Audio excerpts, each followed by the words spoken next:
Ah. Ah. Oh, you know what? We can just go straight over there. Hi. Hi, chat. Hi. Chat, this is Renn. Renn, this is chat. Hello. I'm having Renn over for tea because it is also Sam's birthday, and this is the most disgusting thing I've ever seen. It looks like a bowl of cum.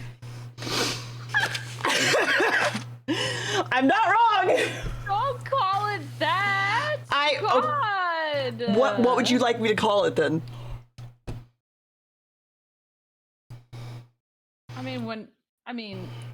I would say it looks more like just like a bowl of frosting. It looks like frosting. It's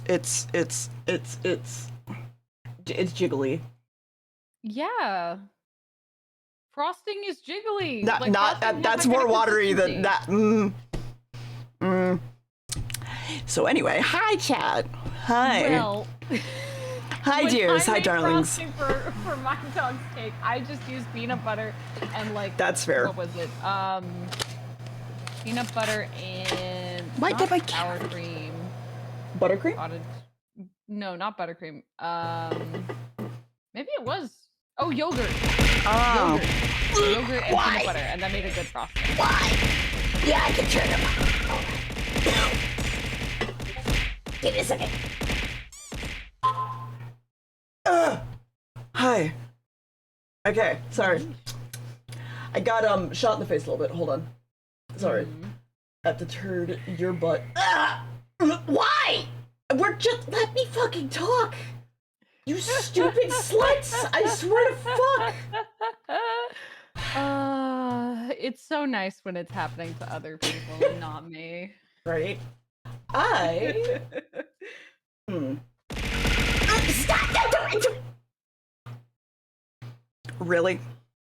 Really? I'm a proud, stupid slut. Yes, Sam, hi. Yes, it's your birthday, buddy. Here, we'll just get Sam. Come here. Yes, hi. Hi, puppy. Oh, yes, it's your birthday. Yes, that's yours. Hold on, Those chocolates aren't for you though, buddy. No. That's, yeah. I'm gonna have to wash my hands, but that's fine. It's fine. I'm just literally, because you're a dog, you do not care. It's now covered in bacon. Congratulations, Sam. Oh. And bacon? Hey, buddy. Thank you. Can you sit? So that they can literally watch you eat this while I go wash my hands. Happy birthday, doggy. There you go. Please don't take it off the plate. Please. What a spoiled, rotten baby. Oh. I wish I got bacon on my birthday. You can always get yourself bacon, though. Good job. Yes, get it. It's all yours. Congratulations. Happy birthday. You're 2 years old. It's amazing. You're fucking massive for a 2-year-old. You weigh like 80 pounds. So. Whoa. Yeah. Jeez. He got big very quickly, to be fair. He was a breed of dog that apparently grows up really quick, really fast. So we were like, oh, okay. And then I think not even a year, he was already like 70 pounds. And we're like, oh, okay. Oh, boy. Yeah, but then he slowed down real quick, so. Yeah. Oh, he's such a happy baby. He just got groomed recently. It was a pain in the butt. We were doing it right before the freeze. So, like, just in case it froze over and Texas shut down or whatever, we'd be okay. So. Yeah. Yeah? Ooh. You're just gonna take huge bites out of it? Fantastic. Perfect. Anyway, hi, Renn. Hi. This is gonna, oh God, this is gonna be so much stimming. It's gonna be nothing but. It's gonna be nothing but.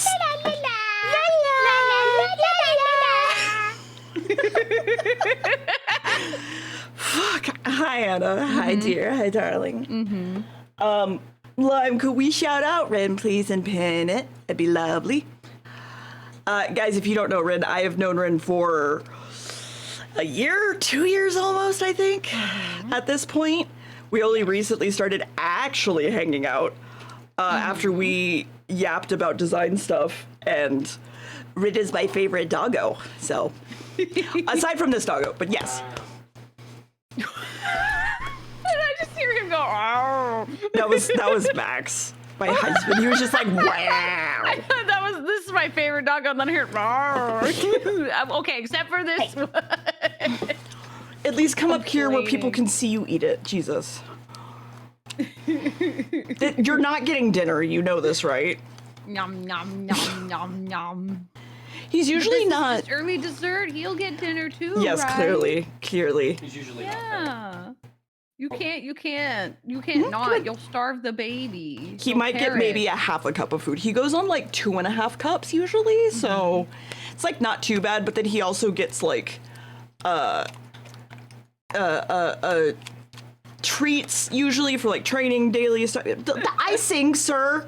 Hey, there's icing. Thank you. The emote. You're welcome. Oh my goodness. And then I'm just gonna hey, it's fucking prosciutto. Come on. Okay, there you go. You're done. You're done. I'm not giving you the little candy things they give. It's just sugar. Go. Okay, you're done. No more cheese. No more food. Can't believe this. I'm a terrible parent. So cruel. Abusification. Abuse. Abuse. He's never been fed in his life. Sam, go away. Go the fuck away, dog. I guess my favorite thing whenever Holly is complaining that he's not getting extra dinner or whatever else, I'm just like, oh yes, you're so abusificated. I abuse you. I abuse you so much. Oh. Nobody loves him. Nobody He's loves never been you. fed. Everybody hates you. You're just eating worms in the backyard.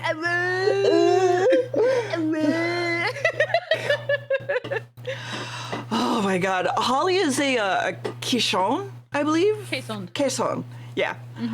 Which it's a big fluffy baby.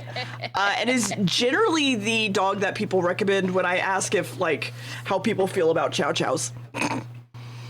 Like, I mean, the thing is when it comes to Chow Chows, I say this as I'm not biased. I might be a Chow Chow, but I'm not biased at all.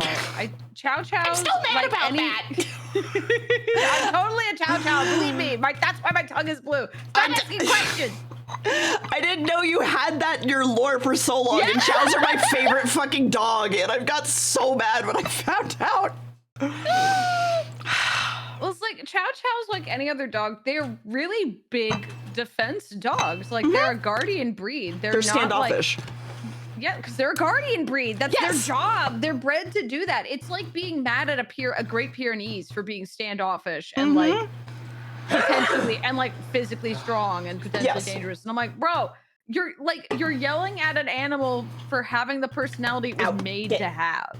Yeah. Like, Chow Chows are very sweet. They bond very much with their family, but you have to be an experienced dog owner if you want one. You need to know what you're doing. You got to train them well. They are big lion puppies. Yeah, they're big, fluffy babies. They're very sweet, but like, they require a more experienced dog owner, like a Belgian Malinois. Oh, right? God, like, never in my life I want one. I never want one, ever. Props to anyone who can train them. I never want a Malinois.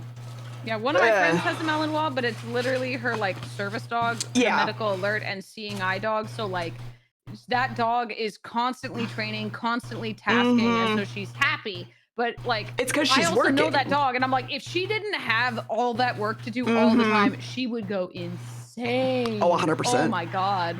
My first dog was a border collie, so. Oh my god. Jesus. With 2 geriatric parents at the time, so that didn't go well. And that was a situation that, to this day, one of the first things I said with Max, because Sam is technically a herding breed. He's a more calm herding breed because he's like an old Scotch collie compared to like a rough collie, because they are different.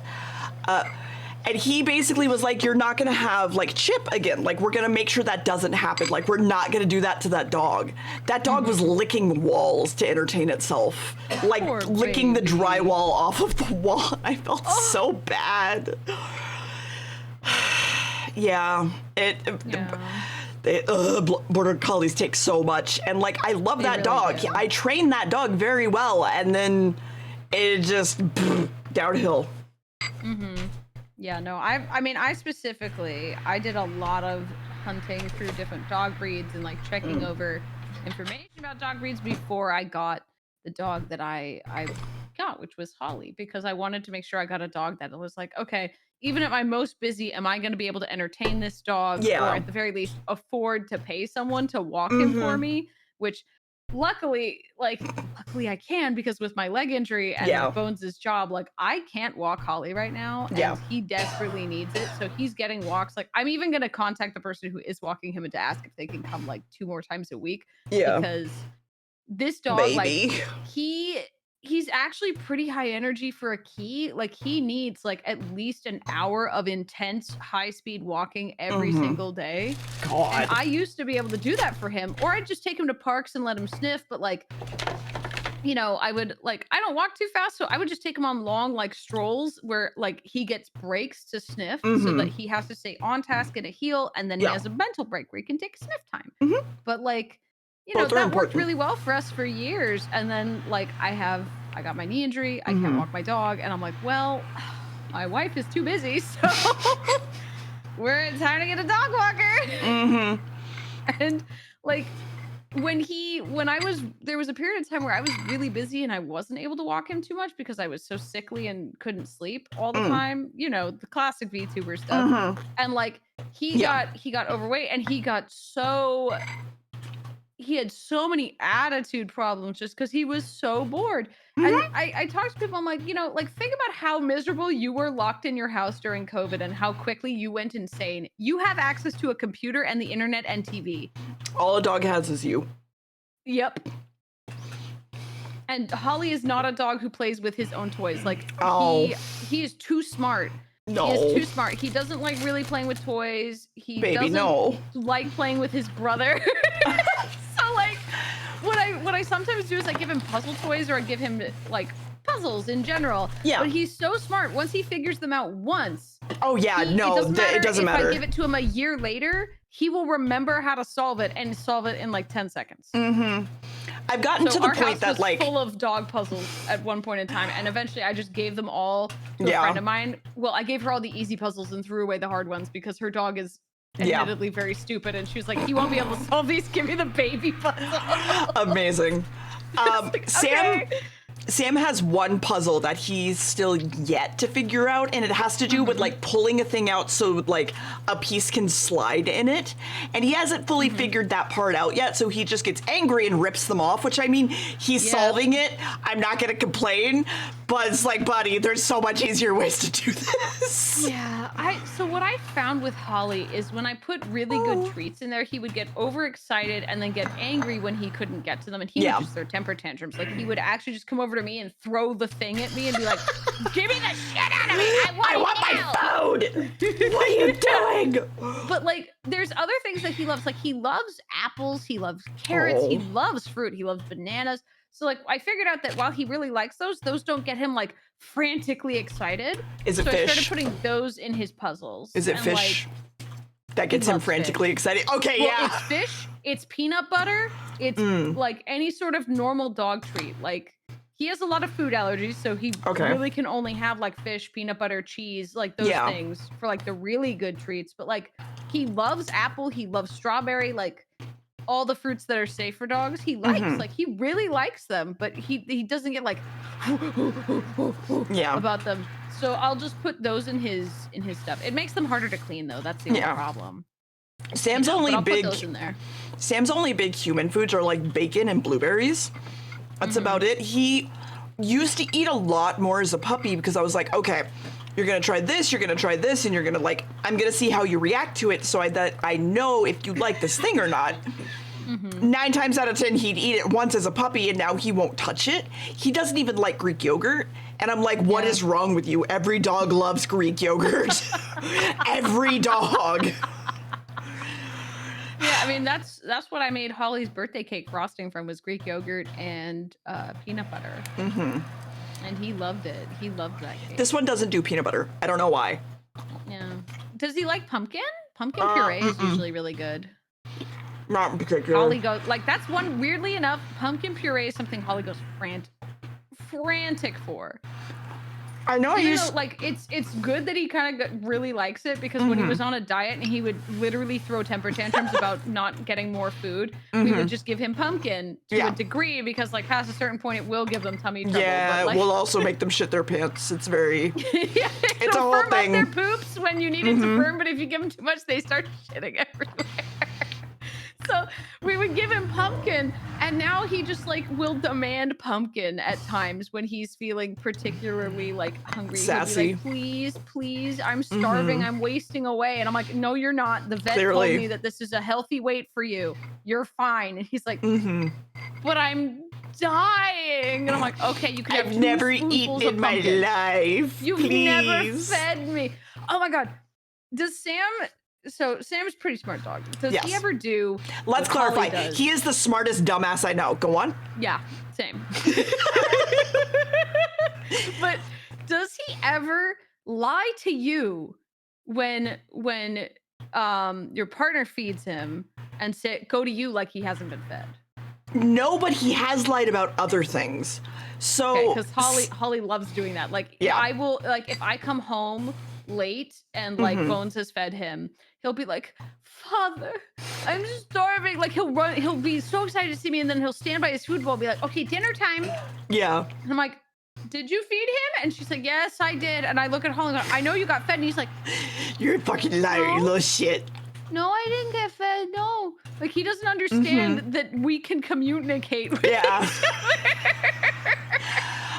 So we put 2.5 cups of food in Sam's bowl like every morning, and he like eats throughout the day, which like that's whatever, I don't care. But the rest of his food comes in treats that we give out throughout the day and stuff, which that's, whatever.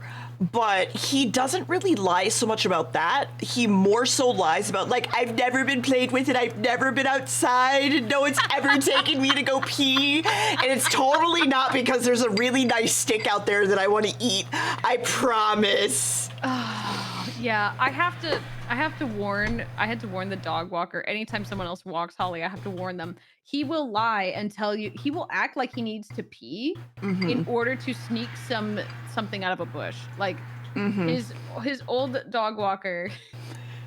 Actually, when we moved, because we weren't able to have her walk him anymore ever, because it was just too far. It was so sad. She loved him so much, and he loved her. But like, she made a shirt for us at one point, because which was just like that picture of the pig that's being hauled out by two people out of like a flooded building. And it's all she changed it to is like Holly being escorted off the premises, trying to eat delicious bush snacks. Oh my Escorted God. from the bushes where the delicious bush snacks are. And I have to tell every single walker, like, watch him when he acts like he needs to pee or poop, because sometimes he is faking and he is just trying to sneak something off the ground. Like, he's trying to eat leftover food someone dropped. He's trying to eat cat poop. He's trying to eat something on the ground. Like, luckily he doesn't try to eat dead animals, but he's trying to eat something. Like, don't let him. Like, do not be fooled. He is lying to you. Yeah. He is a smart dog and he knows how to manipulate people. Like, he has learned that Paper in particular is weak to head tilts. Oh no. Like, he never tilts his head at me. Oh. She looks at him and he'll start tilting his head and we're like,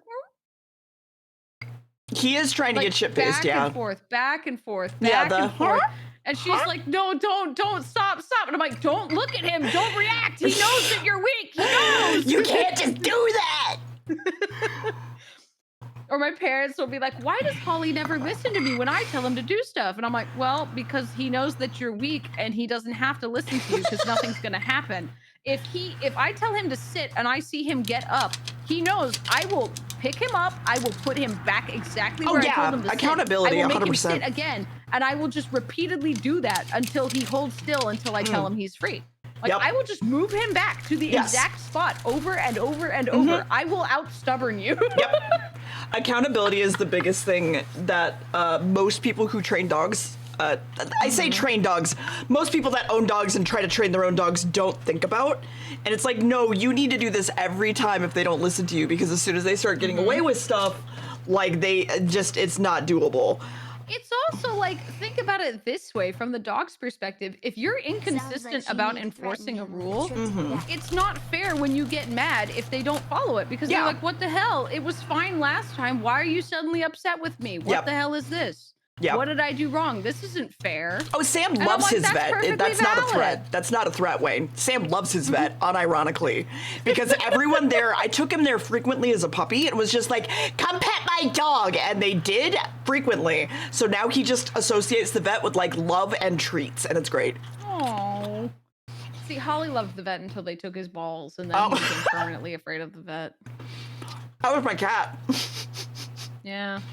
But they over anesthesiated her, so she was like basically knocked up for 2 days straight, basically. Yeah.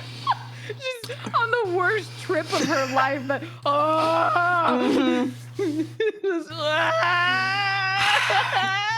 she's a precious little baby. She didn't deserve that.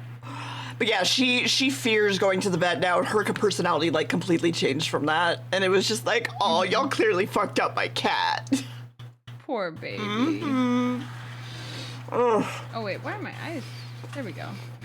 Like, why am I? Because everything's very exciting and stimming.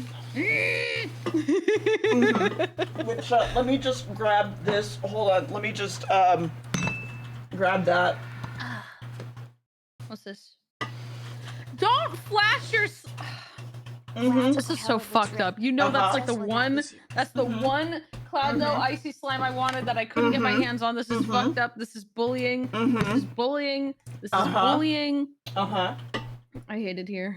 I know you do, but you love me. I'm gonna so play with okay. my 777 and rest day. Okay. I'm gonna just my hairball sweater. I'm gonna just I did want a hairball sweater, but I did not grab it. Do you want me to take a picture of the slime fridge, dear? Because I'm pretty sure.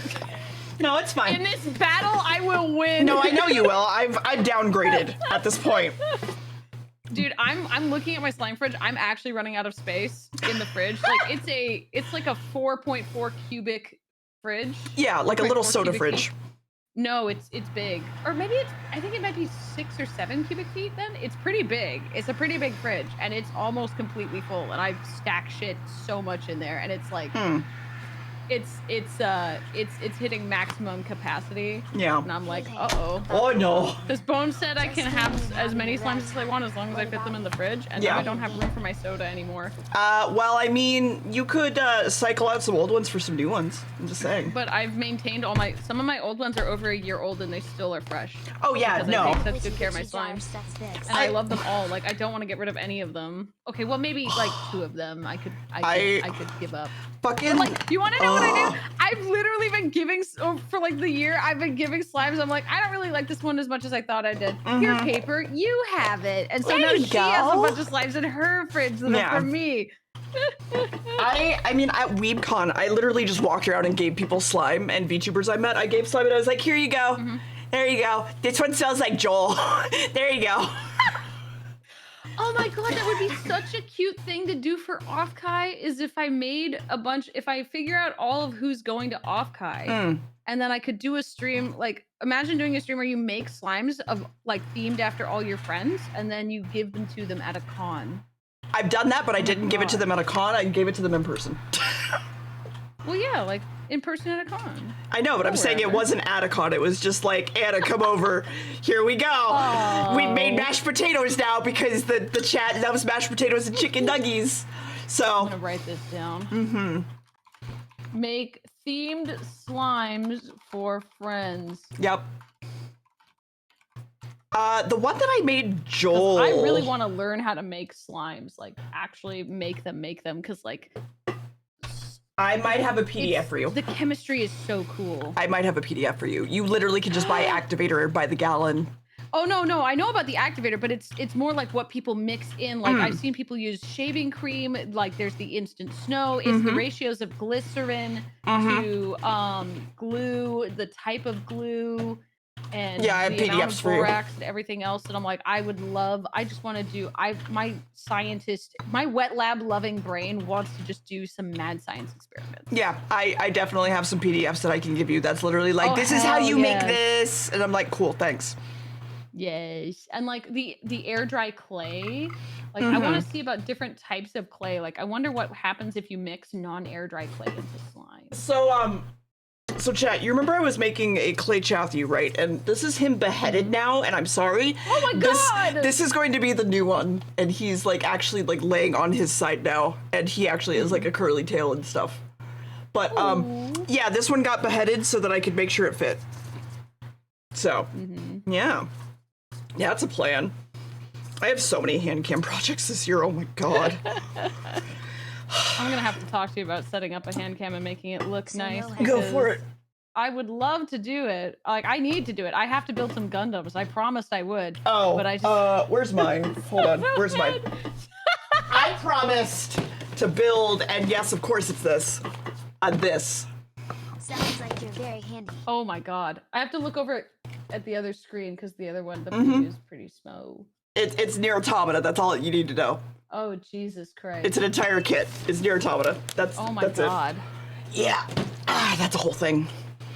But that was a not charity stream, a help pay for my healthcare stream goal that they hit because healthcare sucks.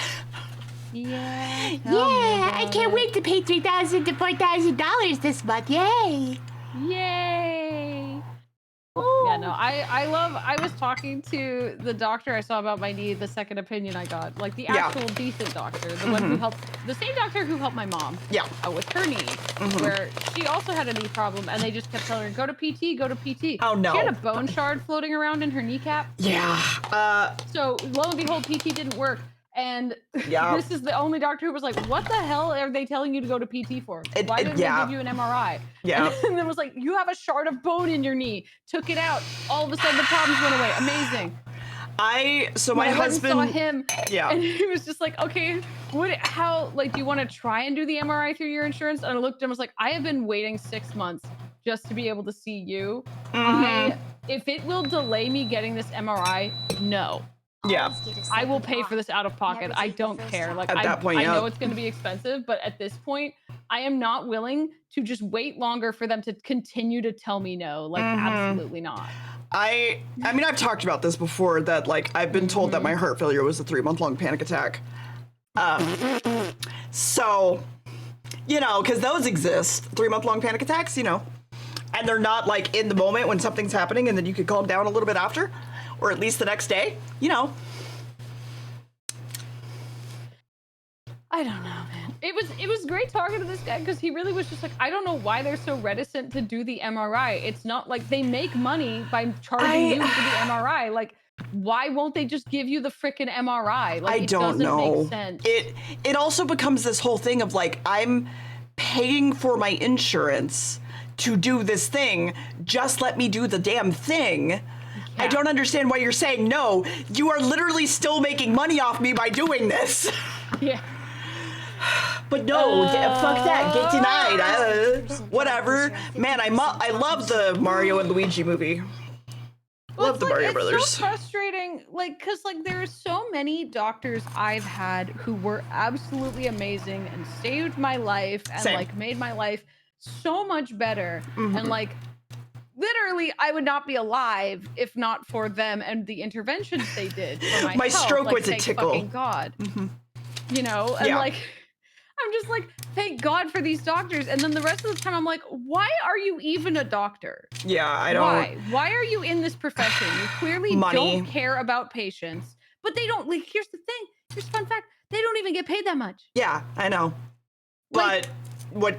It's so, and with how much debt you have to go into to get into medical school and to get through medical school and to go through your residency and then to like get through your internship, like you, unless you are going in with a metric ton of money, you are leaving medical school in debt and you are not getting a high paying medical job when you get out.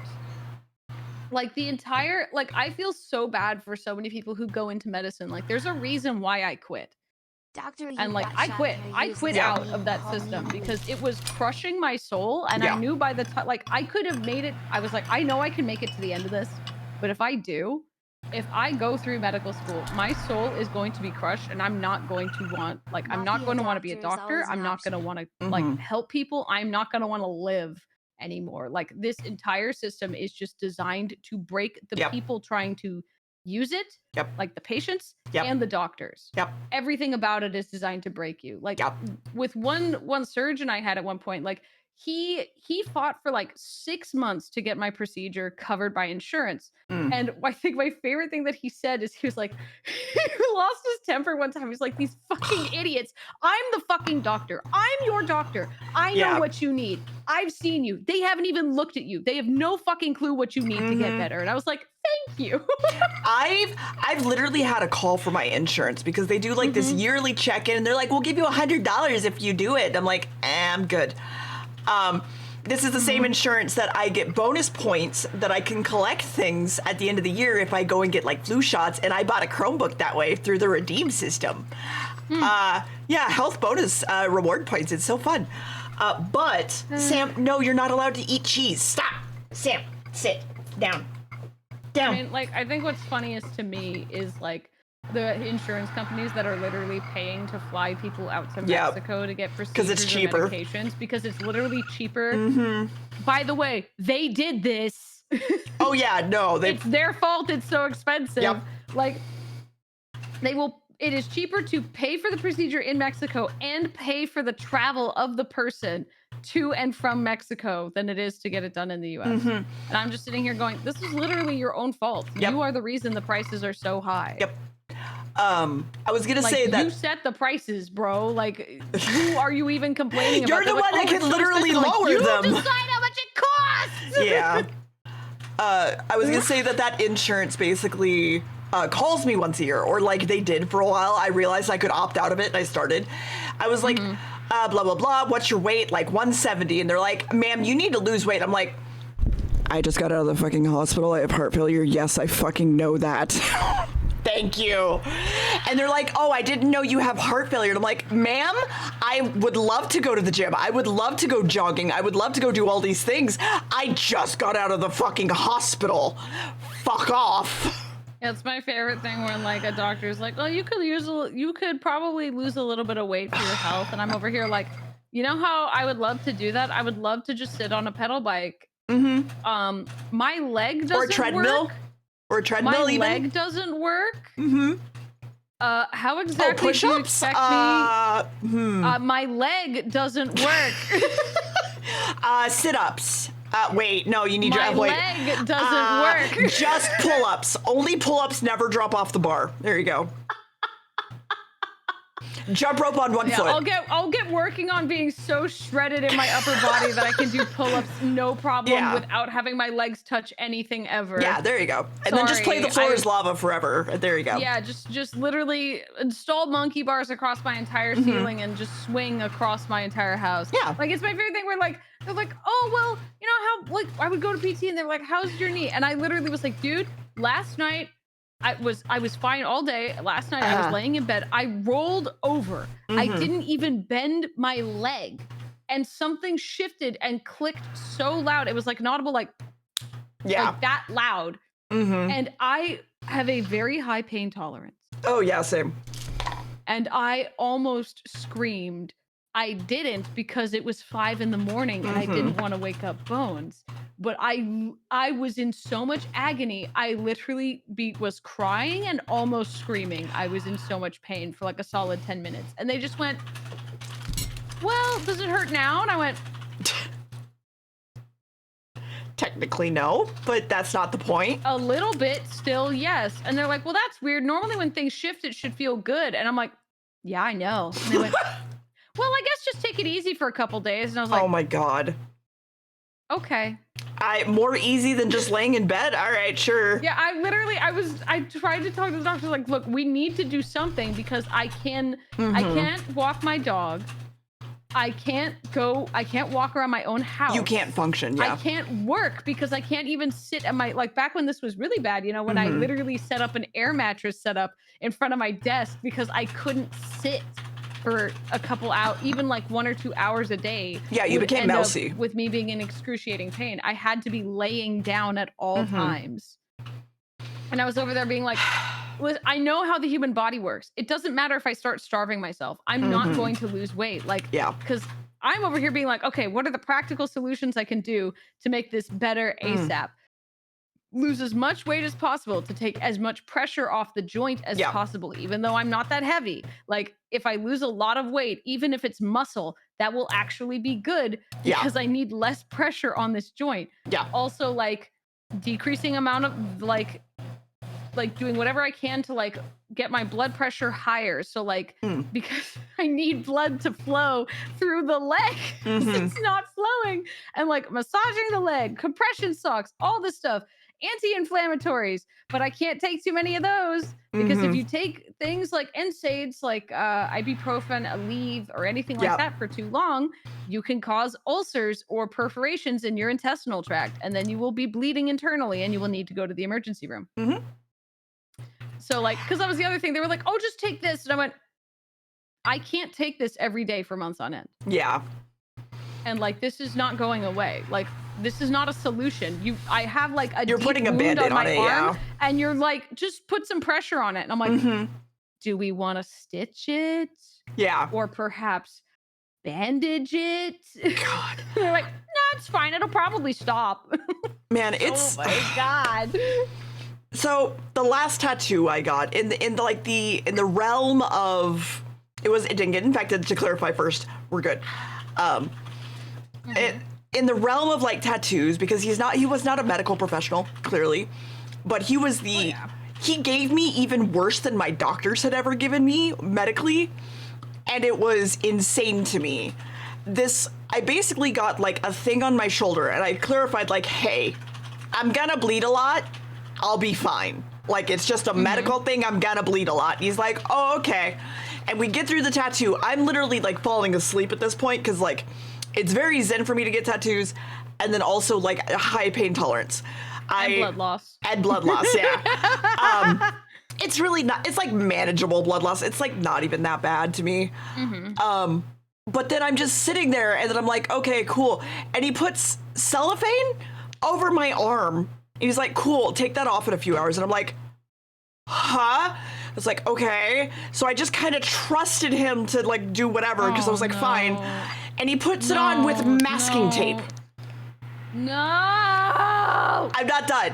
So my wound continues weeping because, like I said, I bleed a lot and it's not going to stop for a while. And I come up to him, I go, hey, so here's the thing.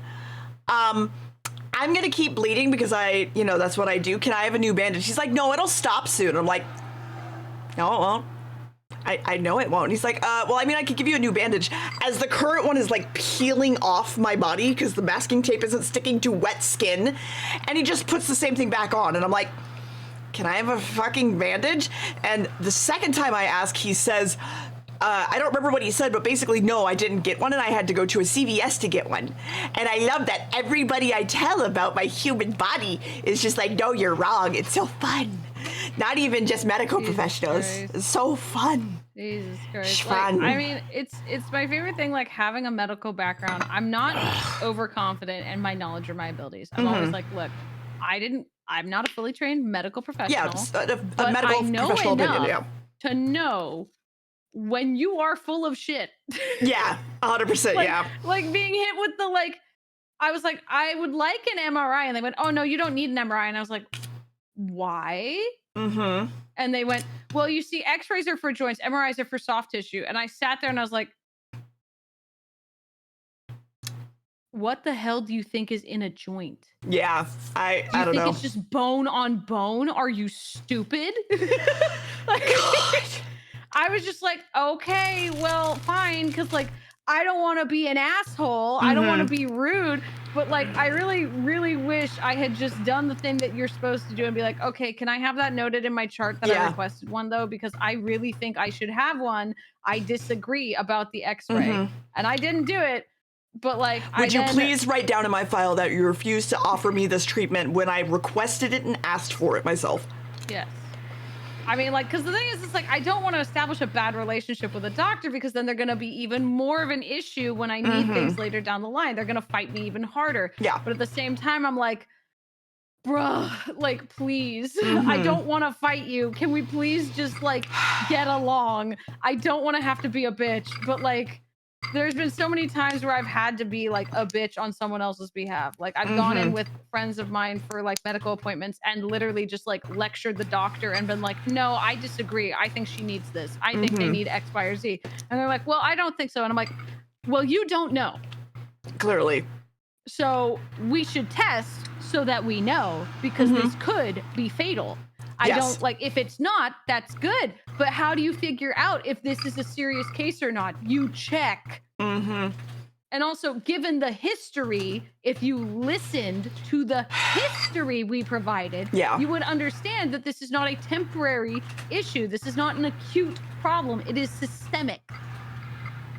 It is something that has been going on for years, and that is a concerning symptom. The fact that it is not an acute onset of problems, but a long-term reoccurring issue means that you should probably try and figure out what the fuck is causing it. But no. What tea are you drinking? It's a Tiesta. It's a blueberry wild child. It's blueberry, hibiscus, apple, elderberry, rose hips with pomegranate and cornflowers. Yeah. So, tea time actually started with me not even liking tea. Really? Yeah. So my friend Anna, the mod in chat currently, who doesn't fully mod, I was basically like, Anna, you should make me like tea. And they went, okay. And so we got, I still have it, this giant box of tea trial things that they're like little packets. And there were like 36 of them. Bones loves tea, and she has a lot of sample kits like this too. And we were like, okay, we're gonna have tea every Sunday, and we're gonna try a new tea or 3 in one day, and then we're just gonna figure it out. And they completely changed my mind about green tea, because I would learn that I was brewing it wrong this entire time. Yep, that's the thing with a lot of tea is you have to brew them correctly. Like, I particularly love white teas. Oh, sorry, I am playing with slime while we're I don't care. Stim away. I particularly like white teas, and they have to be boiled at a much lower temperature than a lot of other teas. And if you boil them too hot, they get ruined. I only say that because my teapot literally has a button that says white and it says 170. So. Oh yeah. I'm still not super partial to just black tea. So far, we've been drinking mostly like fruity teas. I don't like black tea. Can I be honest? That's fair. It's kind of meh. I'm very used to American black tea so far, so... When you infuse it with shit, it starts being good, but on its own, I'm like, eh. It doesn't have very good flavor. It's just got like... It just tastes like tannins, and I hate wine and beer for the same reason. Fair. It just tastes like tannins. They're just bitter, icky, gross things I don't like. I don't That's like how them. I feel about unboiled spinach. That's how I feel about vegetables. Well, yes, that I know. You would never eat a vegetable in your entire life. Hey, I eat carrots and I eat potatoes. Sugar and starch. That's what a vegetable is. Also, carrots are mostly fiber. They're not that much sugar. Though fiber is technically a sugar, Smiles. Yeah, I was going to say. Because it's a carbohydrate. Yes. But things like broccoli and spinach and stuff can be very bitter if you don't, like, boil the fuck out of it. But then it's a whole thing. Floppy. It's all disgusting. And so I've gotten to a point where I really like steamed, because then it still has, like, that crunch to it, which is really nice. And I've convinced people to like Brussels sprouts before by deep frying them in butter. I can't like Brussels sprouts. They smell so bad. That's fair. That's fair. They reek. Like, anytime Bones cooks them in the house, I literally open all the windows and close my doors and turn on a massive fan because I'm like, I'm going to throw up.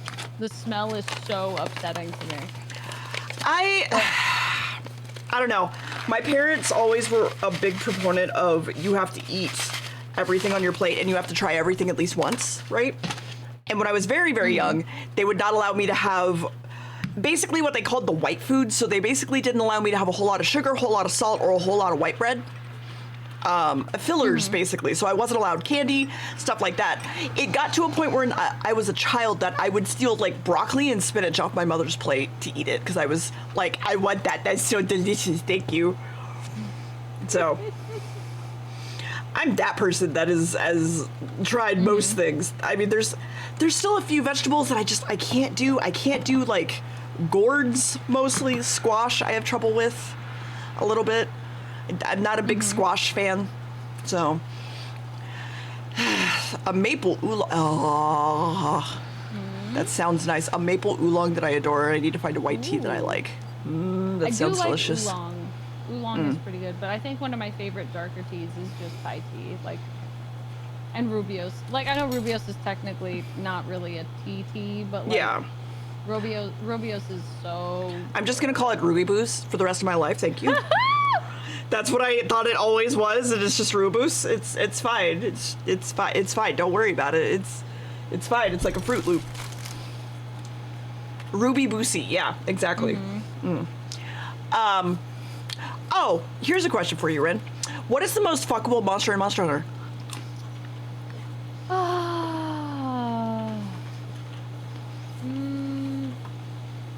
Well. This is a segue, chat. Don't worry about it. I'm thinking. Are we talking anthropomorphized versions or? Let's go monster fucker version, and they're intelligent.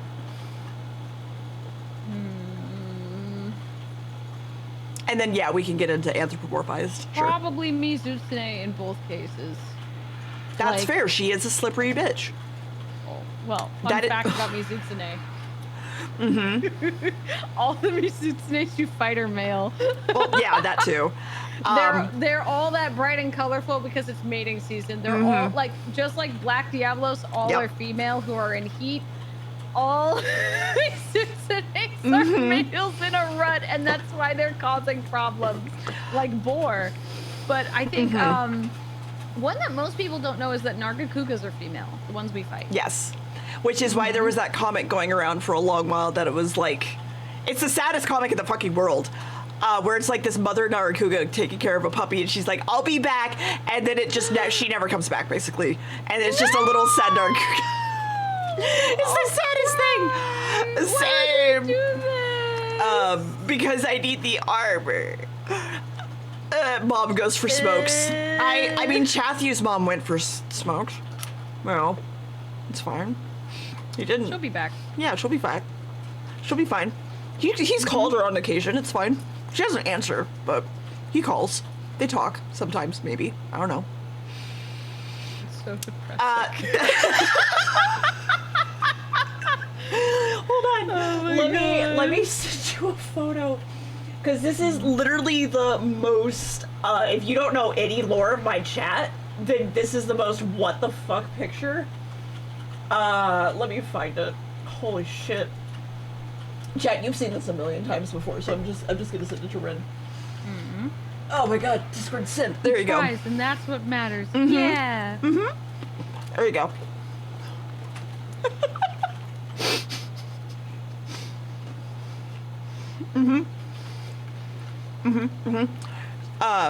So to clarify that question, next Sunday? Yeah, the 19th, I'm going to be doing Monster Hunter Smasher Pass with Cab and some friends. So, that's going to be a whole thing. Let me see. Basically, we finally got a date for it, chat. What?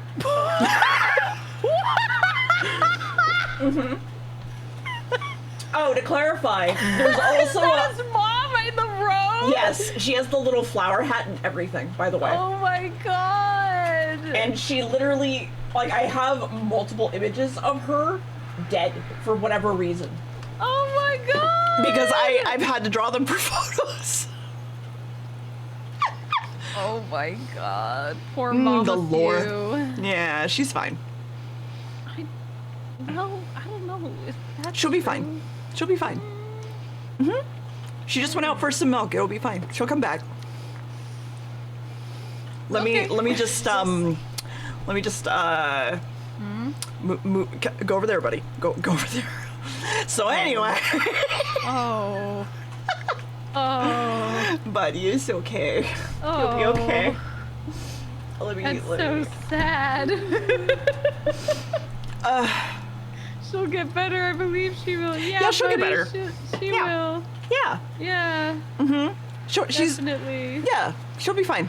It'll be fine. Oh my god.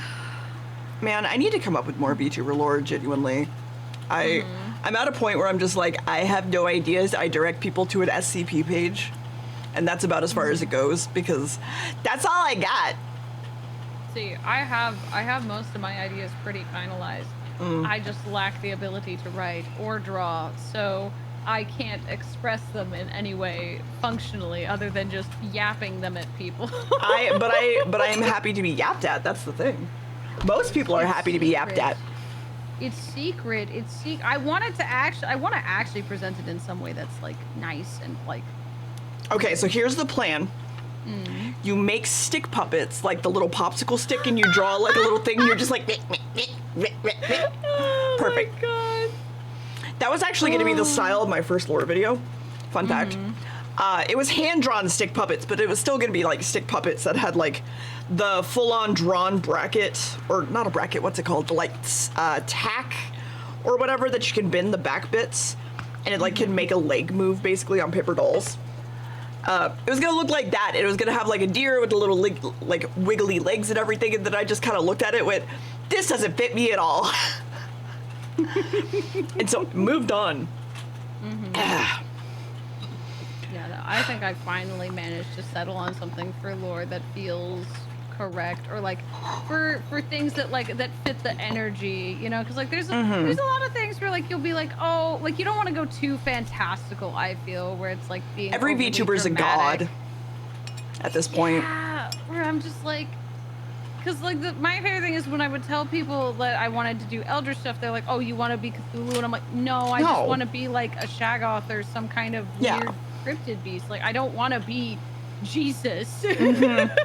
I'm not interested in being the concept of entropy itself. I don't have to be the superhero that saves the world. I mean, I'd like to be entropy. That'd be sick.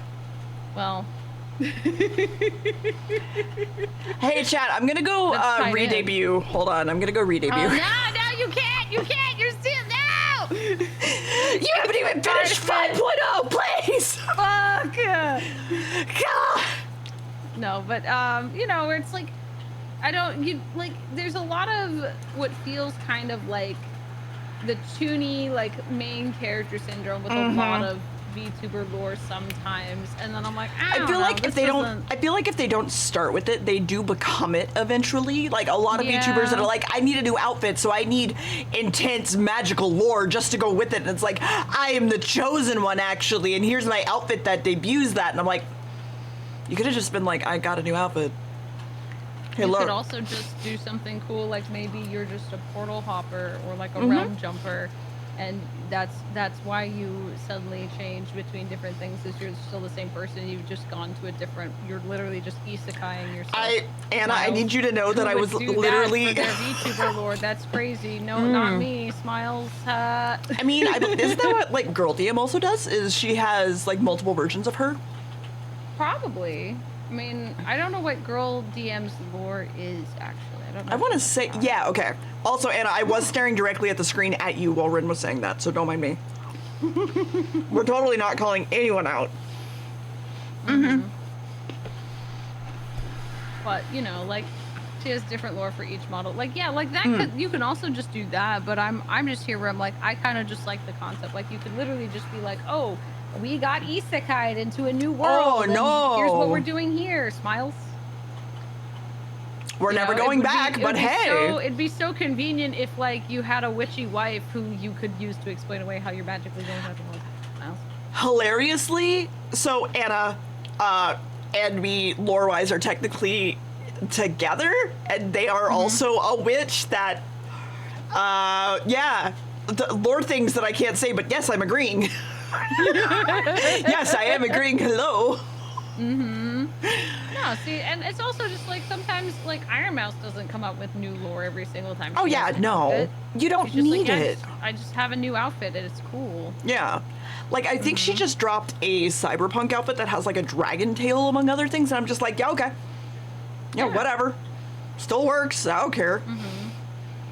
Yeah. I mean, like, I've never been, like, I've known people who are like, oh, I need to create lore to explain away this redesign change I'm doing. And I'm like, why? Yeah. Why? Like, you don't, like, because they were really, like, distressed about it. And I was like, look, like, if you want to, because it's fun, that's one thing. Yeah. But, like, you don't need to. It's not necessary. Like, if you do it, people will be excited and interested because it's something you care about. But if you're just doing it for the sake of doing it, I don't think it's worth doing. Yeah, 100%. I mean, I'm at the point where I'm just like, guys, you know that, like, in real life, you could just pick up another piece of clothing, right? And just put it on. Like, you don't need to go fight God to get a t-shirt, okay? It's okay. You don't need to do that. Imagine if there was a VTuber who was like, their lore is just that they're a cosplayer. I know a few, I think. Oh, really? I think I know of, like, one or two that are, like, just straight up cosplayers. Like, I don't know them personally, but I think I follow them on Twitter. I need to defeat the god of Hot Topic to get a new outfit. Anna, don't you dare. I swear to God, that was Joel's only note. So Joel did a VTuber design help thing that, like, spurred a bunch of other VTubers doing it that actually fucked up a lot of people because they didn't do it right because they don't know how to critique.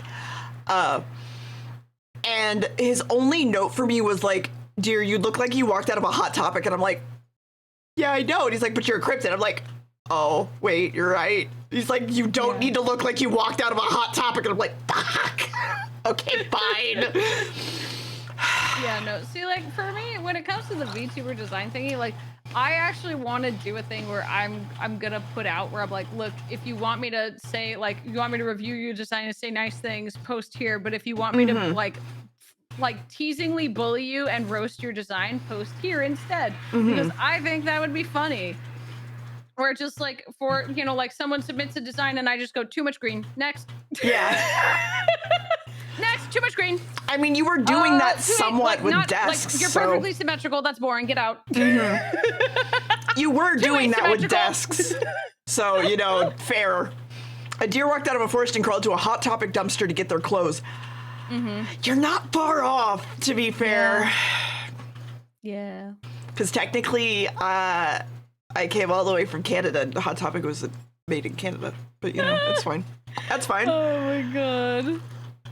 Yeah, but there's just, like, there's a lot of stuff where, like, I don't know, like, sometimes when it comes to receiving critique for designs, though, like, or like even advice, like, people have to be open to hearing things that they don't want to hear. Like, oh yeah, 100%. A lot of people, when it comes to, like, critique and stuff, like, one, don't know how to do it in a way that's actually helpful. They'll just say things that, like, you look like shit. Like, there's no... Well, it's not even that. It's like when people try to review writing, like, they won't actually be providing helpful feedback. They'll just be saying, I don't like these things, instead of, like, ways to fix them or improve them. Where it's like, you're overusing punctuation. It's making the flow of your sentences very slow. You should make it snappier. This is how you do that. Right? Or in other situations where it's like, you're being verbose. Like, you can use words that are not polite, like, or not nice. Like, you can say someone's being verbose and then just be like, here, cut these things out and this sentence now works. And, like, that's how you critique. But, like, you have to also, when you're asking for critique, when you are asking to be judged, you have to understand you're gonna be judged. Like, there's lots of people, even with, like, simple criticisms, like, they'll get very offended because people will dislike things that they really, really like and are really attached to. And they'll take it as a personal attack instead of just a difference of opinion. Speaking of, Renn, you look like you cut your own bangs. Thank you. You're welcome. I did. Okay, I'm glad. Don't they look nice? They're so lovely. It's so very not distracting that it's straight on one side, but not at all. Yeah. No, I love your hair. Whenever I was starting redesign, I actually, when you had re-debuted, I may have taken screenshots of your hair to take as reference. So yeah, no, I love your hair. You're fine. But no, I mean, I used to be a fucking demon, for fuck's sake. So, like, I don't know if you knew me then at all. I don't think you knew me at all then. Yeah, I used to be, like, eye-gougingly bright red on a bright fucking background. So literally the opposite of what I am now. And it was it was fine, like because the aesthetic of demon like fits my personality, which is why I picked it, because I love being a little shit. I love causing chaos and then turning around and being like, hi, I love you, I'm gonna hug you. But I'm also gonna treat you like shit in the background just to make yourself a fucking better person, and I'm gonna make you love me, and I'm gonna fucking give you all these gifts because I can. But then also, I'm gonna call you out in front of the entire school board and be like, this person deserves a raise, sort of thing. And be that shit. So, you know, and then, you know, draw a shit bucket for a VTuber that apparently becomes their mascot for the foreseeable future. You know? Yeah. But the fact that there were so many fucking demon VTubers around that time and still now, it's one of the most used fucking I'm a demon sort of thing. And so I'm just like, man, I'm glad I switched, but I also really liked being a little shit. So I don't know. Oh. Yeah, I mean, like, you gotta find your own vibe, and it's okay if it changes. Like, that's the one thing that, like, I think a lot of people get very overly attached to. You know, like, I love Vivi, if you know Vivi. Like, Vivi changes up her aesthetic so frequently. Yeah. Like, she'll go from being she kind of reminds me of, like, the Emerald Nightmare Night Elf demon creatures from World of Warcraft to like a moth, and then she became a dragon, I think, for a little bit, and now she's a fish.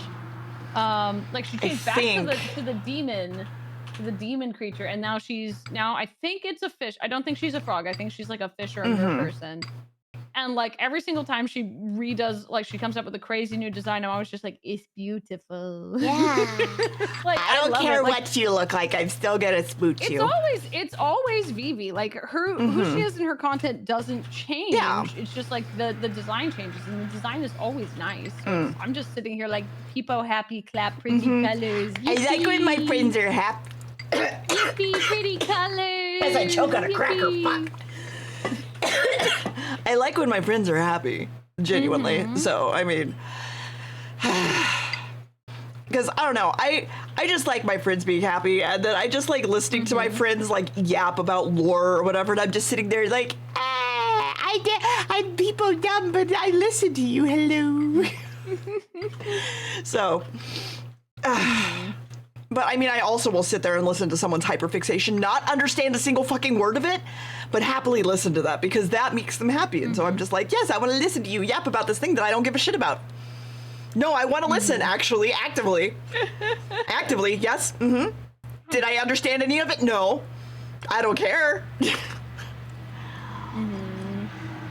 Me explaining Nier to someone in 8 hours. Oh my goodness. You want to take 8 hours to learn Nier? Oh my god.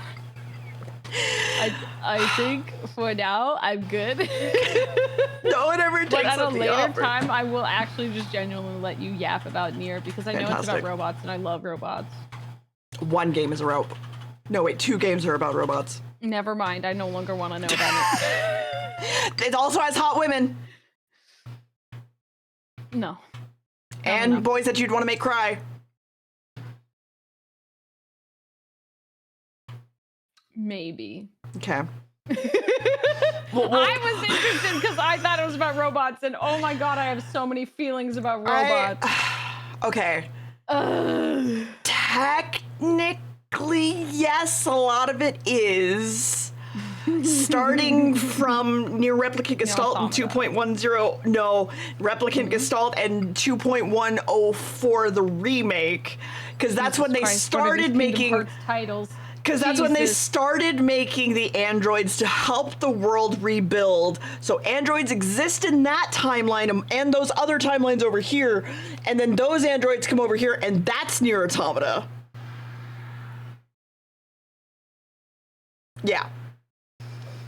But before that, there's a dive bomb abortion into Japan and giant babies flying out of the sky. There's a dive bomb, huh? Yes, that's not ironic. What? Okay, so in the final fight of... No, don't just watch the anime. I'm not even talking about Nier anymore. So in the final fight of Drakengard 1, they go up against something called the Queen Beast and all of her babies with giant electric wings flying out of the sky. And then she gets pregnant, and her pregnancy is basically going to destroy the entire world. Okay. So we dive bomb her on a dragon so hard that she goes through a different dimension and winds up in Japan and dies because we literally like explode her and basically like abort the like death that is to be coming, and that creates all magic in our timeline. I'm gonna take a break to go pee. Yeah, go pee. Go. Don't worry about it. Go pee. I'm just gonna eat my fucking cheese and crackers. No, I don't think Dragon Guard's ever gonna go on Steam. I would love it to go on Steam, but I don't think it's ever gonna go on Steam if I'm honest. So, you know. Babe, would you like some Gruyere, which is different than the other cheese? Sure, in a second. Yeah. Oh. Yeah, but when did the copy of 2B and Co get sent to the Final Fantasy land? So, every version of Nier and 2B is canon to the Yoko Taro universe, 100%, even the Fall Guys one. So, when they included them into Fall Guys and stuff, this would be post Automata in a different timeline, because that has to do with 2P. 2P is the second player of Soul Calibur color variation because it's white dress, dark skin, dark hair. And 2P is the big bad guy of that raid. Then 2B flies in. And yes, there was a 2B skin in Fall Guys. Yeah, that one's canon too. So, you know, as one does. It's fine. Don't worry about it. It's fine.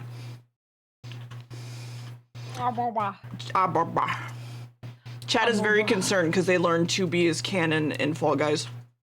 Like, it's canon to the Nier lore. What the fuck? Every version of Nier and 2B is canon in the universe. Yes, even any time 2B shows up, it's canon. I'm not joking, guys. Like, that's a thing. Oh my god. So the Fall Guys 2B exists. Oh my god. That's why 2P, which is the recolor of 2B in Soul Calibur, which is the white dress with dark skin, dark hair, is actually the big bad guy of the Final Fantasy raid. And is also Final canon. Fantasy. Raid 14. Huh? Wait, what? There was a Final Fantasy raid that had to do with Nier, which is also canon to the story. Okay? Because Yoko Taro says that everything's canon, and the second player coloration of 2B from Soul Calibur, named 2P, as in second player, is the big bad guy of the raid of Final Fantasy 14. I love this game. What the fuck?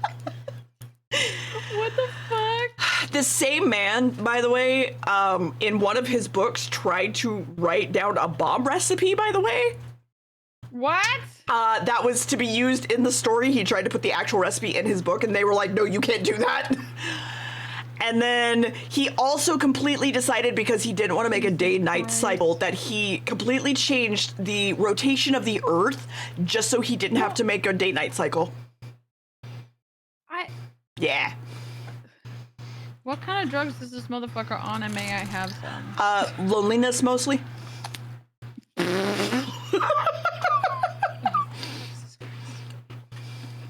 Jesus Christ. Oh my god. Listen, he made 2B, man, so I'm not gonna complain. I'm here. I'm living my best life. You know what? Fair enough, I guess. Oh yeah, no, Firecat, the raid had a terrible ending. They have endings in Final Fantasy 14? In the raids, yeah. Like story-based, like, sort of endings, yeah. Oh, I see. Okay. Because I didn't think Nier was part of Final Fantasy. It's not, right? It is now. It is once the raid happened, because that means that it's canon in that universe now, so. Incredible. Incredible. And then also in Fall Guys, and also in, fuck, I forget the one mobile game that it's like a puzzle something that they had a crossover. I forget. Okay, I do have more tea. Lovely. Yeah. Man, it has been. Snarfing. I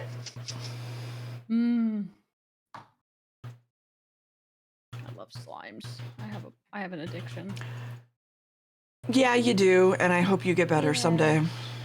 No, I won't. No. I'm gonna stay sick forever. I'm never That's gonna fair. get better.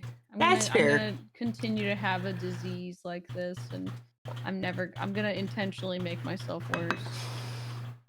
Hey, Anna, do me a favor. Can you peg Vanguard to the cross for like 10 seconds? Thanks. Egg them. Mm-hmm.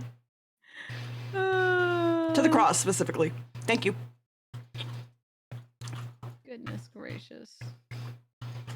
Listen, some people crush their balls. I'm gonna peg them to the cross because I have the crucifixion emote, alright? Fair enough. Fair enough. I mean, yeah. Yeah. If I have it, I may as well use it, really. It's not CBT. I mean, it could be. Just you know, it's just because it doesn't inherently involve. The You know, balls doesn't actually, mean wait. Yeah. It doesn't. We don't talk about where the pegs could go. I guess, yeah. Depends where you put the nail. Yep. Yeah. Oh my goodness. I've talked about this to you before as well, and I've talked about this on stream. But your fucking strap it is still my funniest shit ever to me, and it is the most quintessential Renn thing I can think of, genuinely. And because of that, I had a fucking TikTok explode the other day that apparently was just about talking about like strap sizes.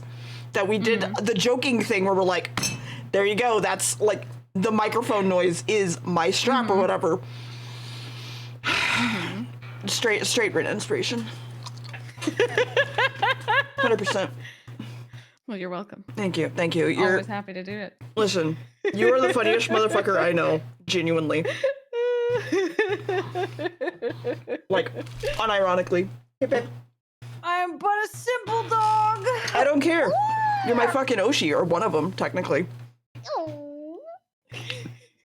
I never pride That myself. still doesn't make sense to me. I'm just oh fuck. Mm-hmm. You eat a whole I'm pig just and a little die. guy sipping Yeah. my Dr. Pepper. I Also, his used to drink like 3 Dr. Peppers a day. I've cut myself off. Yeah. At least when I properly drink my energy drinks in the morning, because otherwise I sip Dr. Pepper across the whole day, and it Yep. just infuses me with caffeine 24/7, which is not helpful. Me over here sipping a Red Bull with my hair. No, I just chug my. Normally, I'll just chug my stuff in the very beginning of the day, and then I'll be good and awake. But I forgot to prep my energy drink, like prepping yourself a coffee for the morning. I didn't prep it the night before, so when I woke up, I went and rolled over. I mean, I'm literally the person that's like, I'm gonna have my Red Bull, and then I'm gonna have a cup of coffee, then I'm gonna wait like 30 minutes, then I'm gonna take my Adderall. So that's Dr. my wake up Pepper has regimen. caffeine. Yes. Yes. Yes, it does. Like all soda, it has caffeine. It's full of caffeine. Yes. Oh man. Delicious. But Caffeine. no, motherfucker, the easiest way that I could think about it, because like before we were friends, Tim, basically I looked up to you because you have your random videos, right? Your like STEM videos or whatever. And every once in a while I'd come and be like, there's a new one, and I'm just like, okay, where do you find these, and how the fuck do you come up with these ideas to make them? How the fuck? Because for me, I'm the type of person that can absolutely make stuff, but I have no ideas. I'm the reverse problem, basically, where I can make the thing, but I have no idea of what I want to make. So I'm just like, I'm just here with no skills and just like no crafting or creation skills, and just be like, I have a brilliant idea. I need someone to make this for me. Yeah. Like, there's been lots of ideas and stuff I've had for streaming in general, but like I don't have the technical know-how on how to implement them. So I've just been like, people sit. So I'm gonna pay someone to do this. Well, this would be really cool. But like the unfortunate thing is particular, a lot of the stuff I want to do involves coding. Yeah. And there aren't a lot of coders available in this space. Yeah, I've noticed that too. Yeah. Which is unfortunate. Yeah. Especially, Goes like, outside the space to hire. Code will go out of date. Like one program changes and then you need to update the code. Yeah. So unless you really just like have a friend who's available who can do that stuff for you, it's not really possible. You know? That's why I've been slowly teaching myself StreamerBot so I can at least understand how to program within that thing. Even though it's not really programming, it's more just like attach thing to thing. Yeah. Yeah, action response. And that's been its own whole can of worms. But like I'm just here where I'm like, I need more things. Like there's so many things I want to do, but like it's so difficult to get stuff done when you can't just do it yourself, because there's tons of stuff where it's like if I could just do it myself I would, but I can't. And the time that it takes to learn to do that thing does not make it worth it at that point. Yeah, and the time it takes to find people to do the thing is also not insignificant. Like even when it comes to like video editing and stuff, like I will like I work with a lot of people to get video edits out, and like I have to find even more now because a lot of the people I work with are busy and just don't have time to do that many things that often. And I'm just here, I'm like, all right, time to learn it myself. I could probably give you one of mine that I know is probably looking for work if you want. Yeah. Ah, she works with Joel it's too. also just like you have to like it's all the juggling of like what should take priority, what do you throw to the side, because like there's tons of things where like I've thrown things I've wanted to do to the side for literal years at this point, where I'm just like I've wanted to do this X thing for years and I haven't, because I'm just like, well, from a practical aspect, as this is a job, like I can't afford to waste time doing this silly thing that like isn't really beneficial to me in any way. I'm being so called out. I'm being so called out. Fuck. Where like, you know, like I have a friend be like, oh, you should do a lore video. I'm like, I would love to, but the amount of time I would have to spend finding artists and editors to help me put that together is already huge. And then the cost of putting it together would be huge. And then the time of writing it up, storyboarding it, and everything else would be huge. And I don't want to do it if it's not to my standards. And it's not something that it's not something you make money back from. Yeah, it's cheap, easy, fast, project right? investment. You could only have two: cheap, easy, fast. Let's go.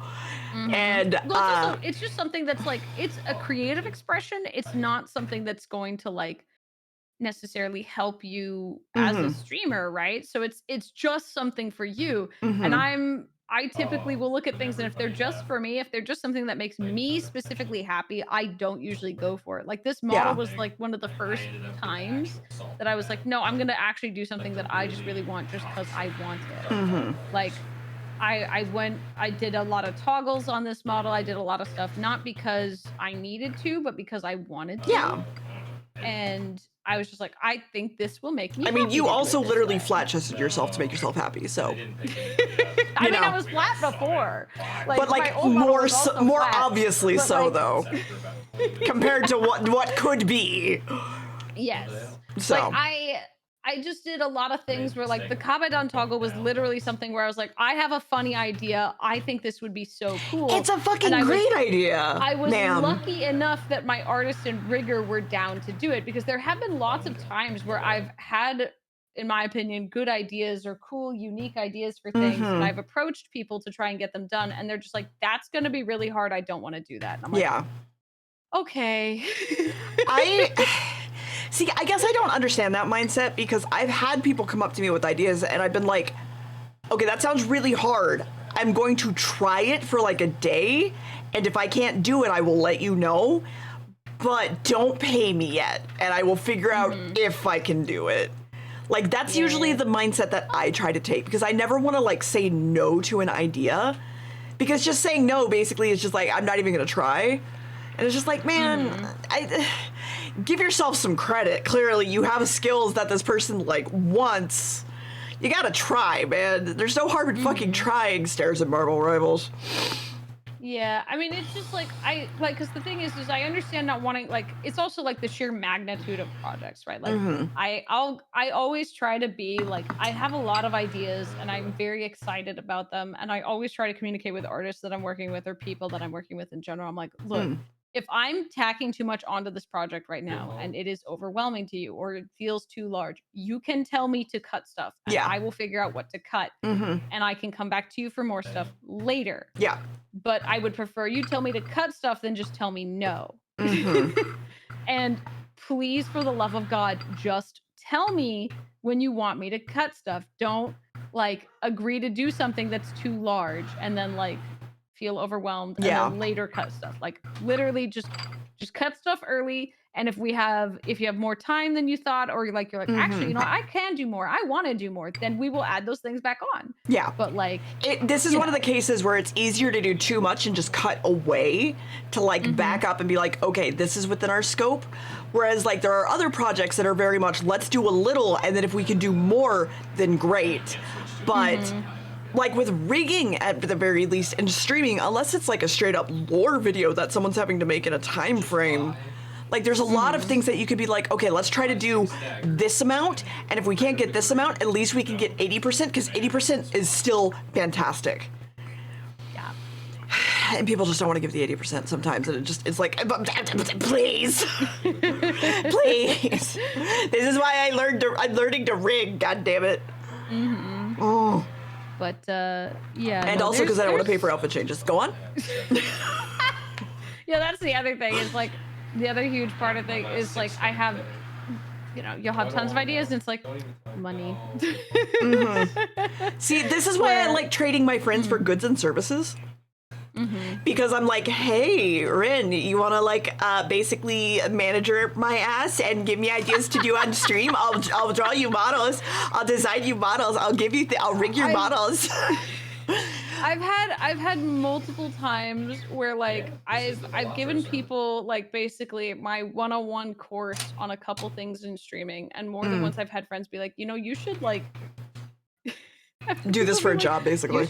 You should charge people for this. Like this is really useful advice. Like you're doing a very good job like educating me on this stuff. And I'm like, well, I could probably, but the issue is figuring out how to do that would also take up my time. And second of all, it's like I just operate on the philosophy of, I'm like, look, if I put out that good, helpful energy, like, then that will be reciprocated. Yeah.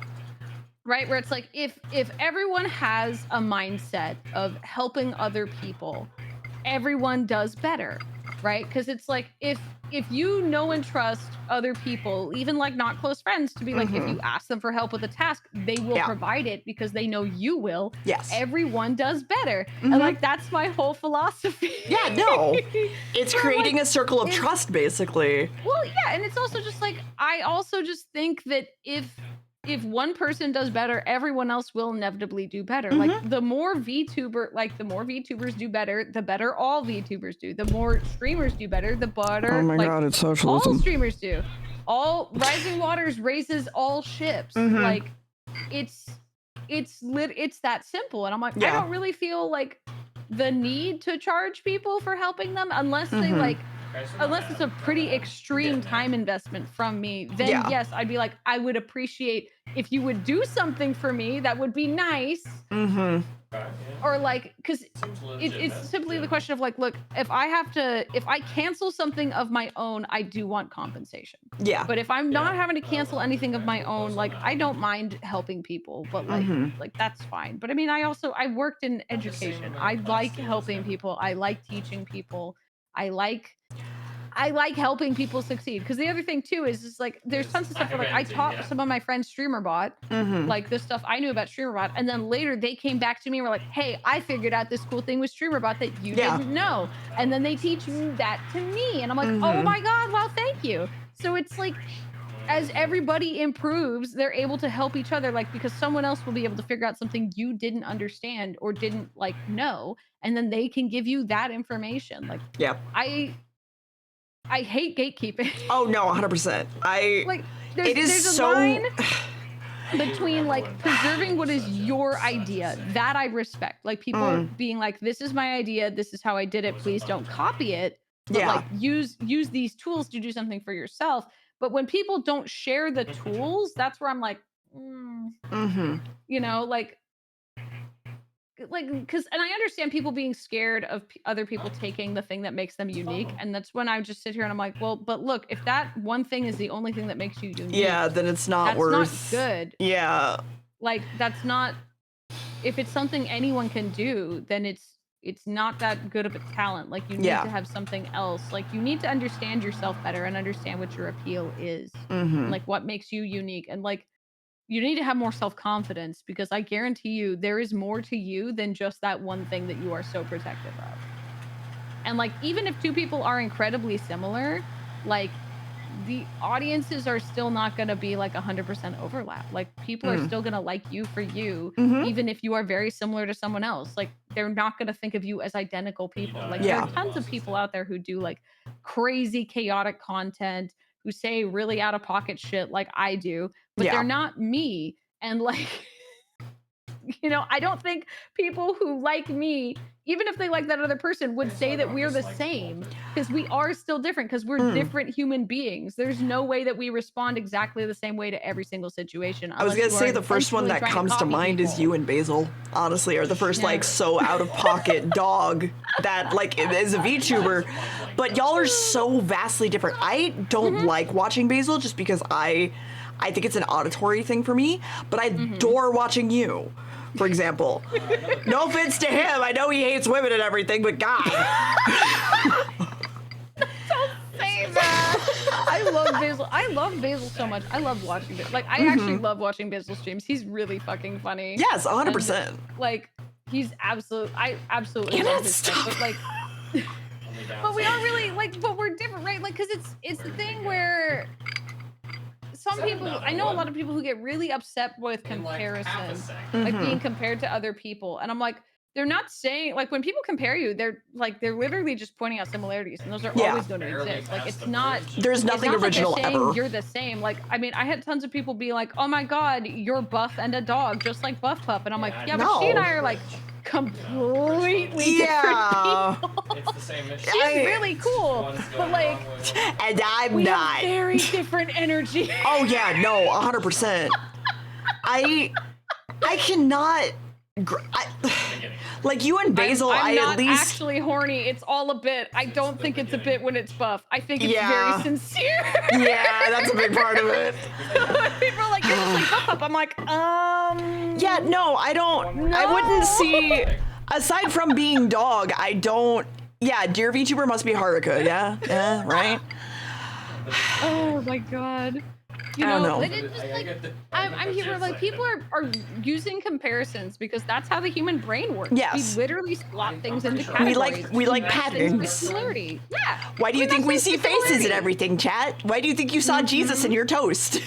You know, and I'm like, I think like comparisons are complimentary as long as they're to like good people. Like if someone compared me to someone I hate, then I'd be offended.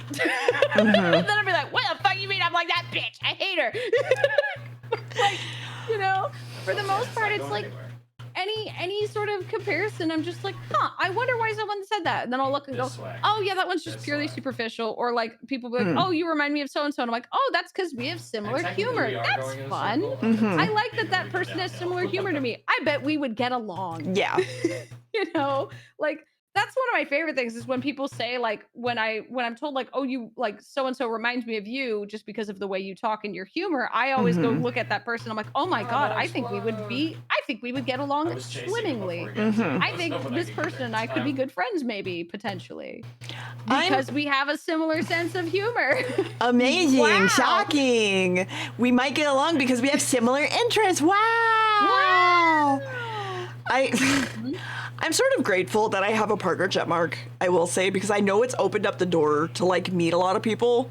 I will say, like, it sucks. Like, it doesn't do anything, but it does genuinely go like, oh, like, clearly this person is a streamer. They are genuinely trying. I'm going to talk to them.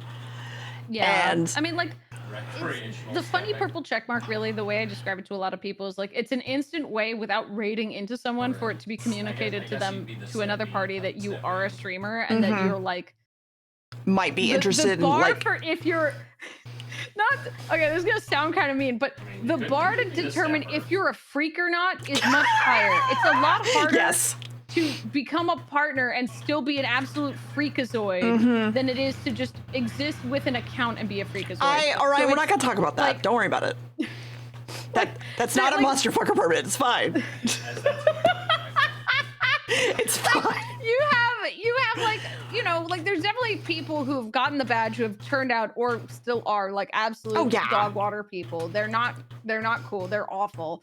But like it's a lot harder. Like the pool of people that you have to sift through is smaller, and like the bars to entry were a lot higher. So most people get tripped by those tripwires long before they even reach that point. So it's more of just a way of being like, this person has a much higher chance of being not a freak. Usually, as you put it, people get the ick, basically. Yeah. So. I mean, there's like, you know, and there's always exceptions to that. Like, there's no system that's foolproof. Even if you're going off of like, oh, your friends know people, like you can still find out that one of the people that your friends knows and likes is an asshole. And you're like, oh, well. Yeah, I've had way too many of those. Yeah, and like, but that's just life. Like, that's just life in general. But you know, can I just say, I hate how there's either people that are completely not this way or the opposite spectrum. Basically, there's no in the middle. I don't understand why we stopped talking and how we grew apart. You hate me. And then it's just the other people are very much like, oh no, people grow apart, man. Like it happens. And I'm very much, people are busy. We're not growing apart. Or like we just literally just haven't talked in a while. Like I don't understand this because my best friend and I literally, for no reason other than our lives got busy and we were doing different shit and living in different places. My best friend and I didn't talk for a period of like 2 whole years. That's not an exaggeration. We didn't talk, we didn't text, we didn't email for like 2 to 3 years. So that's autism. Busy. Also. Because I have a friend that I do the same, that I'm on again, off again with them. I've known them since like DeviantArt role-playing days when I was like 21. I'm 35. And I basically would talk to them for like 3 years, and then we wouldn't talk for 3 or 4 years, and then we would talk for 2 years, and then I wouldn't talk to her for like 5 years, and now I'm talking to them again recently. But it's just like, it happens.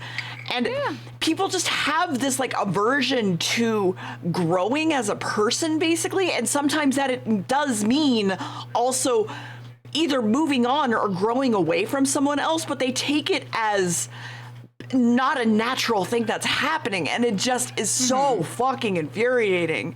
Because I am bad at socializing. I understand that. I am bad at talking to people. I am bad at initiating conversation. I don't know why I became a Twitch streamer, honestly.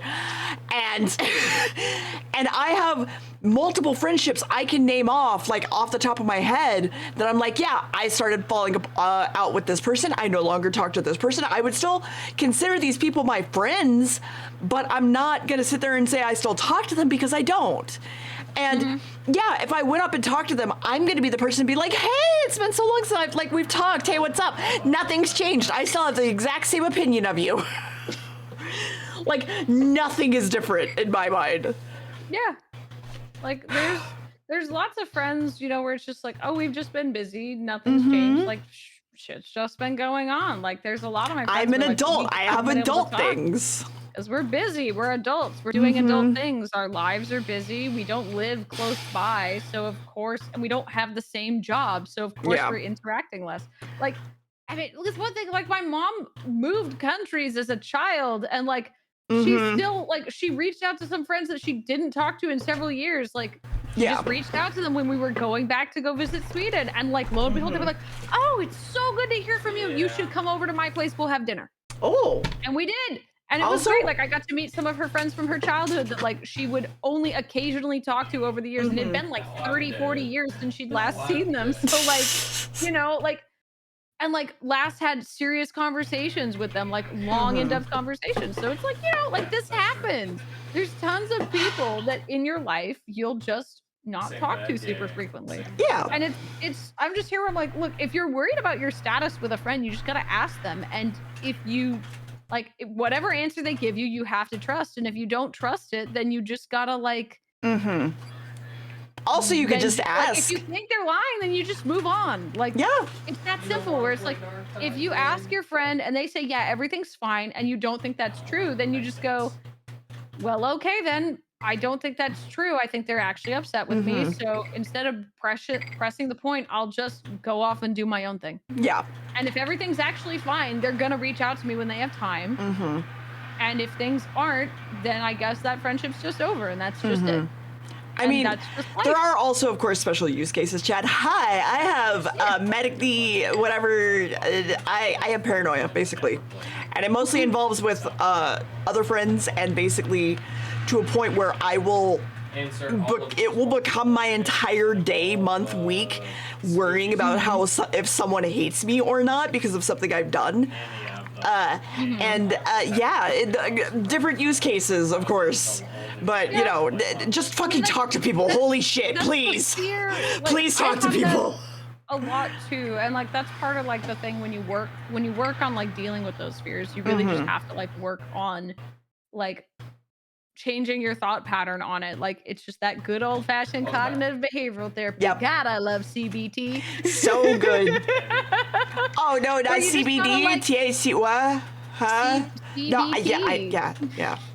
yeah. Along Cocoball with torture, we know. CBD, those pair very Yeah. well. Yes. But like, you know, you just gotta like, you gotta work through it, and like, you just have to like, part of a lot of things. One thing that I think a lot of people have problems with is acceptance, where like, what I said, right, was like, you know, if it doesn't work out, if you think it's not going to work out, you just have to accept it as it is and move on. Like, you just have to make the choice to let it go and be like, well, like, because there's been times where I felt like people just weren't really interested in talking to me anymore, and I went, well, that makes me sad.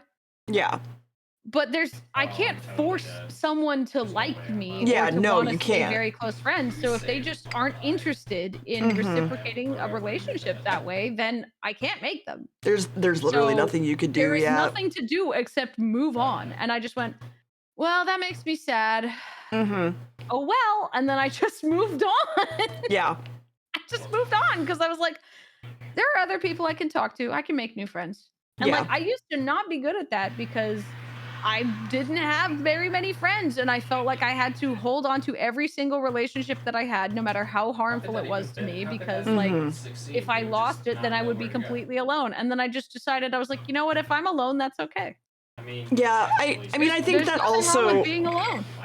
it takes a lot as a human being to be more okay with being alone, I will say.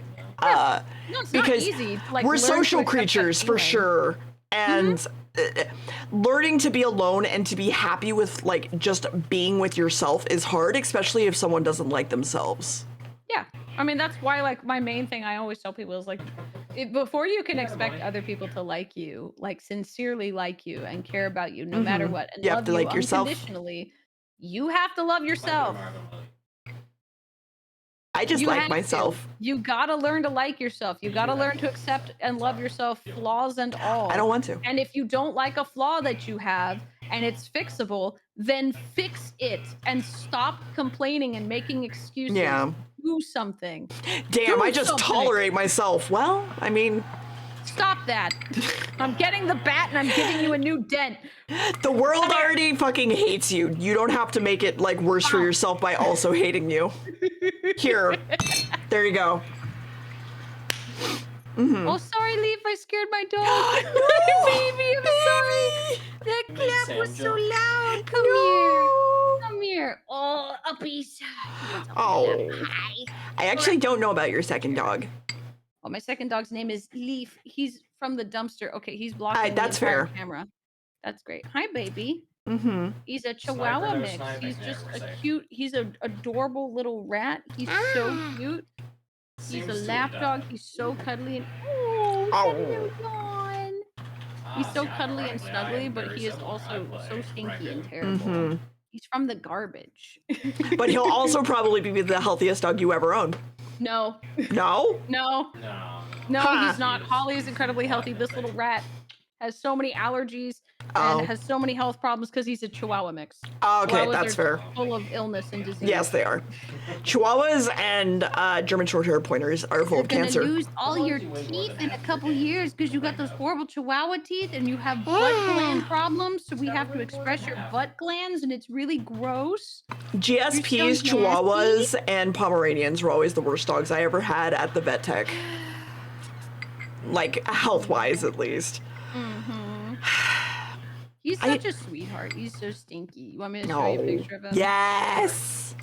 Yes! Gone. I always want to see puppos. Oh, he's such a sweetheart. So you He's feel very like- stinky and very Punk's loud. teeth won't fall out and like as much as like Chihuahuas and everything else's. Their eyes will pop out Yeah. and they have like skin issues, but it's not nearly as bad as like a German Shorthair who is just full of cancer all the time. It's just the pasture in the And future. it's horrible. For a flamer to come up these Okay, I have pictures of Holly. Where's my picture of Lee? dog came out. Yeah. Where's my picture of this long looking But I mean, man? I would also just like argue that like every single flat-faced dog is going to have those issues. So it's not inherently that they're a small dog, it's that they're just a flat-faced dog.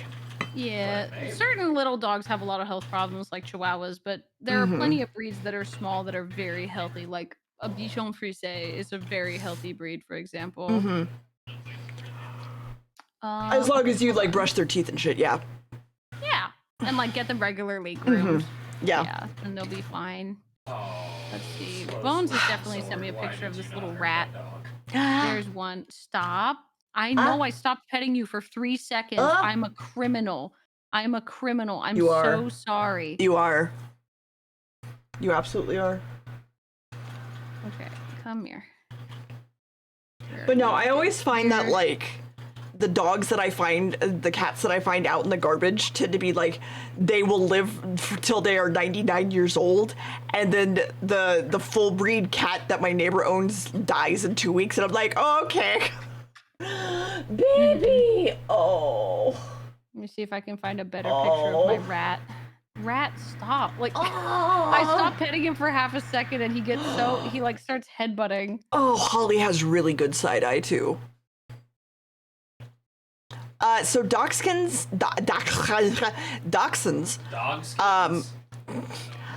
generally the same as German Shepherds can have hip dysplasia and hip problems, but like from the vet tech point of view, Here. just brush their teeth, please. Brush you your go. dog's teeth. Baby. Sure, if you shit in someone else's lap. He is baby. incredibly cute. He's so cute, and he He's is such so a cuddly little lap dog. Oh. I love him very much, even though he's so stinky and gross. I love him. Nasty, nasty. Sam would also man. love him.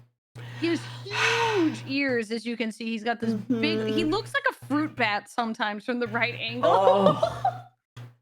He's Oh, got those baby. big old ears and the long snoot. Mm-hmm. I love how Holly looks when he's flat and when you like pet his head down and he just is flat. It's so funny.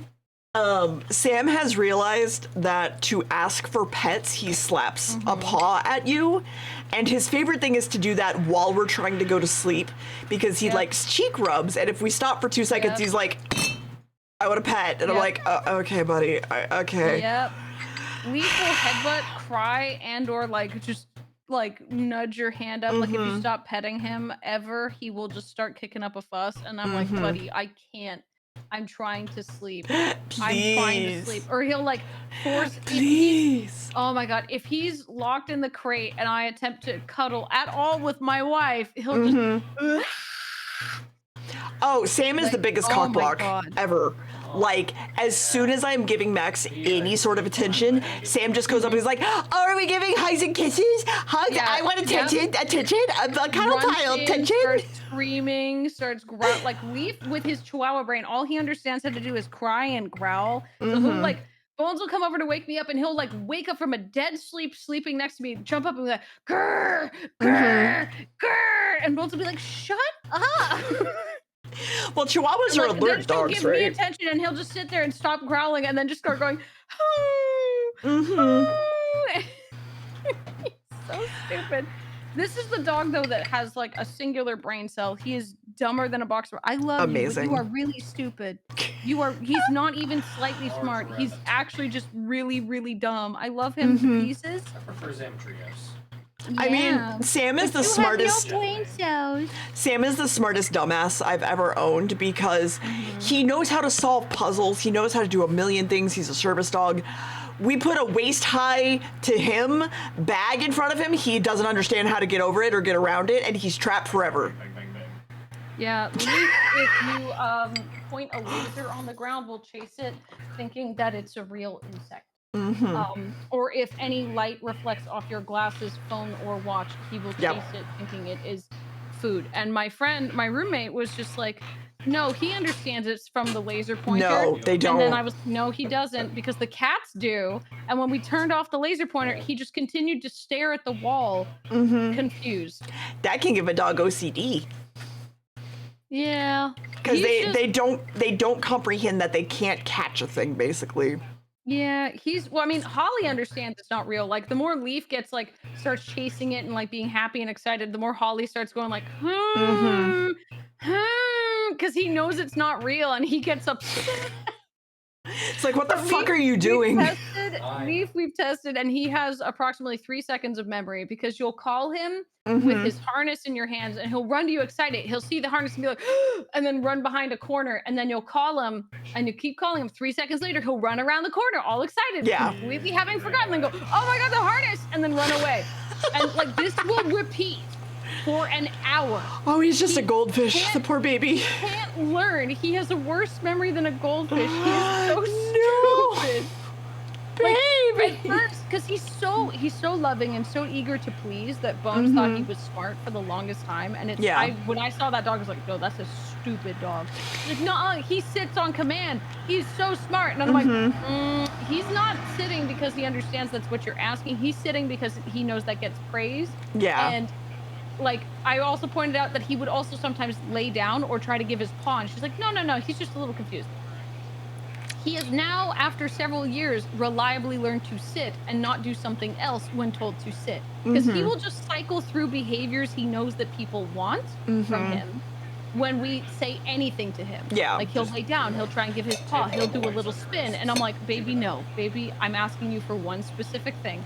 Just the one. I just want you to sit. Please, I am begging you, just sit the fuck down. And he can't learn that. He is too dumb. He is so sweet and full of love. There is nothing else in his brain other than Precious baby. Oh. Dogs are precious and I love them. Come up in my lap, Bubby. There's no space. Like, this idiot will try to jump up into my lap when there's literally no way in, and then like ram his head into objects, and I'm like, ugh! Okay, here we go. Oh, You can't afford to lose more brain cells. You didn't have any to begin with. oh.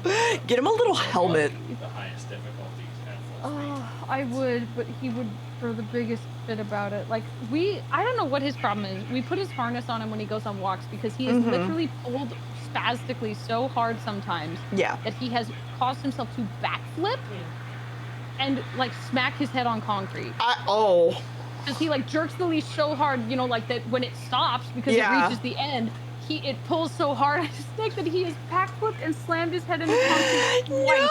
And I'm like, baby! So he has to wear the harness because he's too stupid. Oh, he needs a special helmet. Oh no.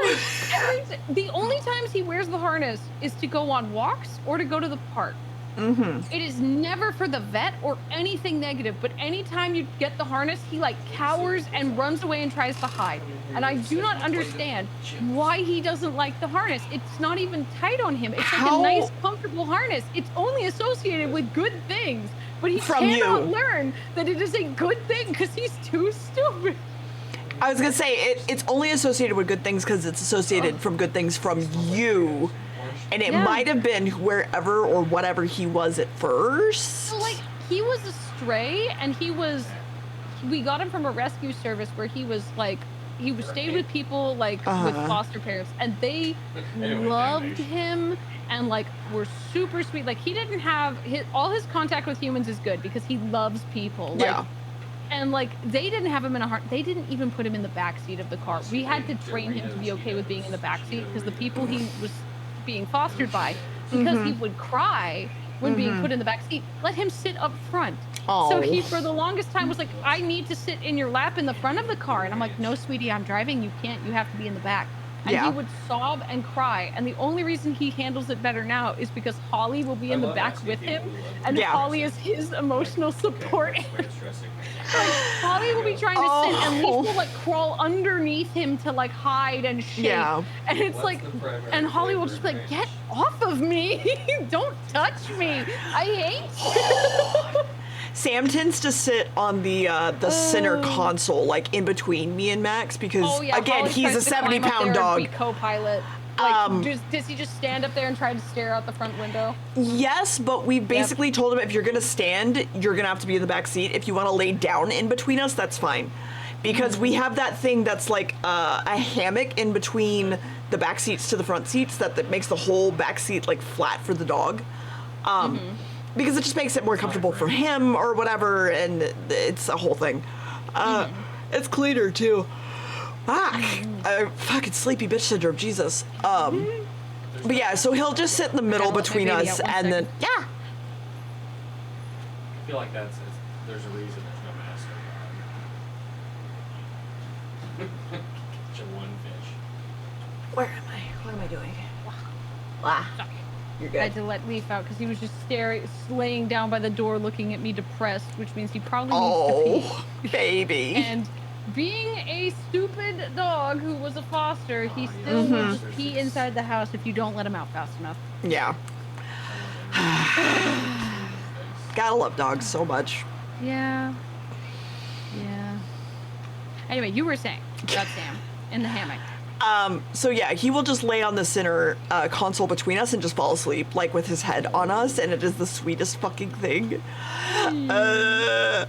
I love him. In the back, Holly will do that too. He'll just lay on you and sleep. It's so cute.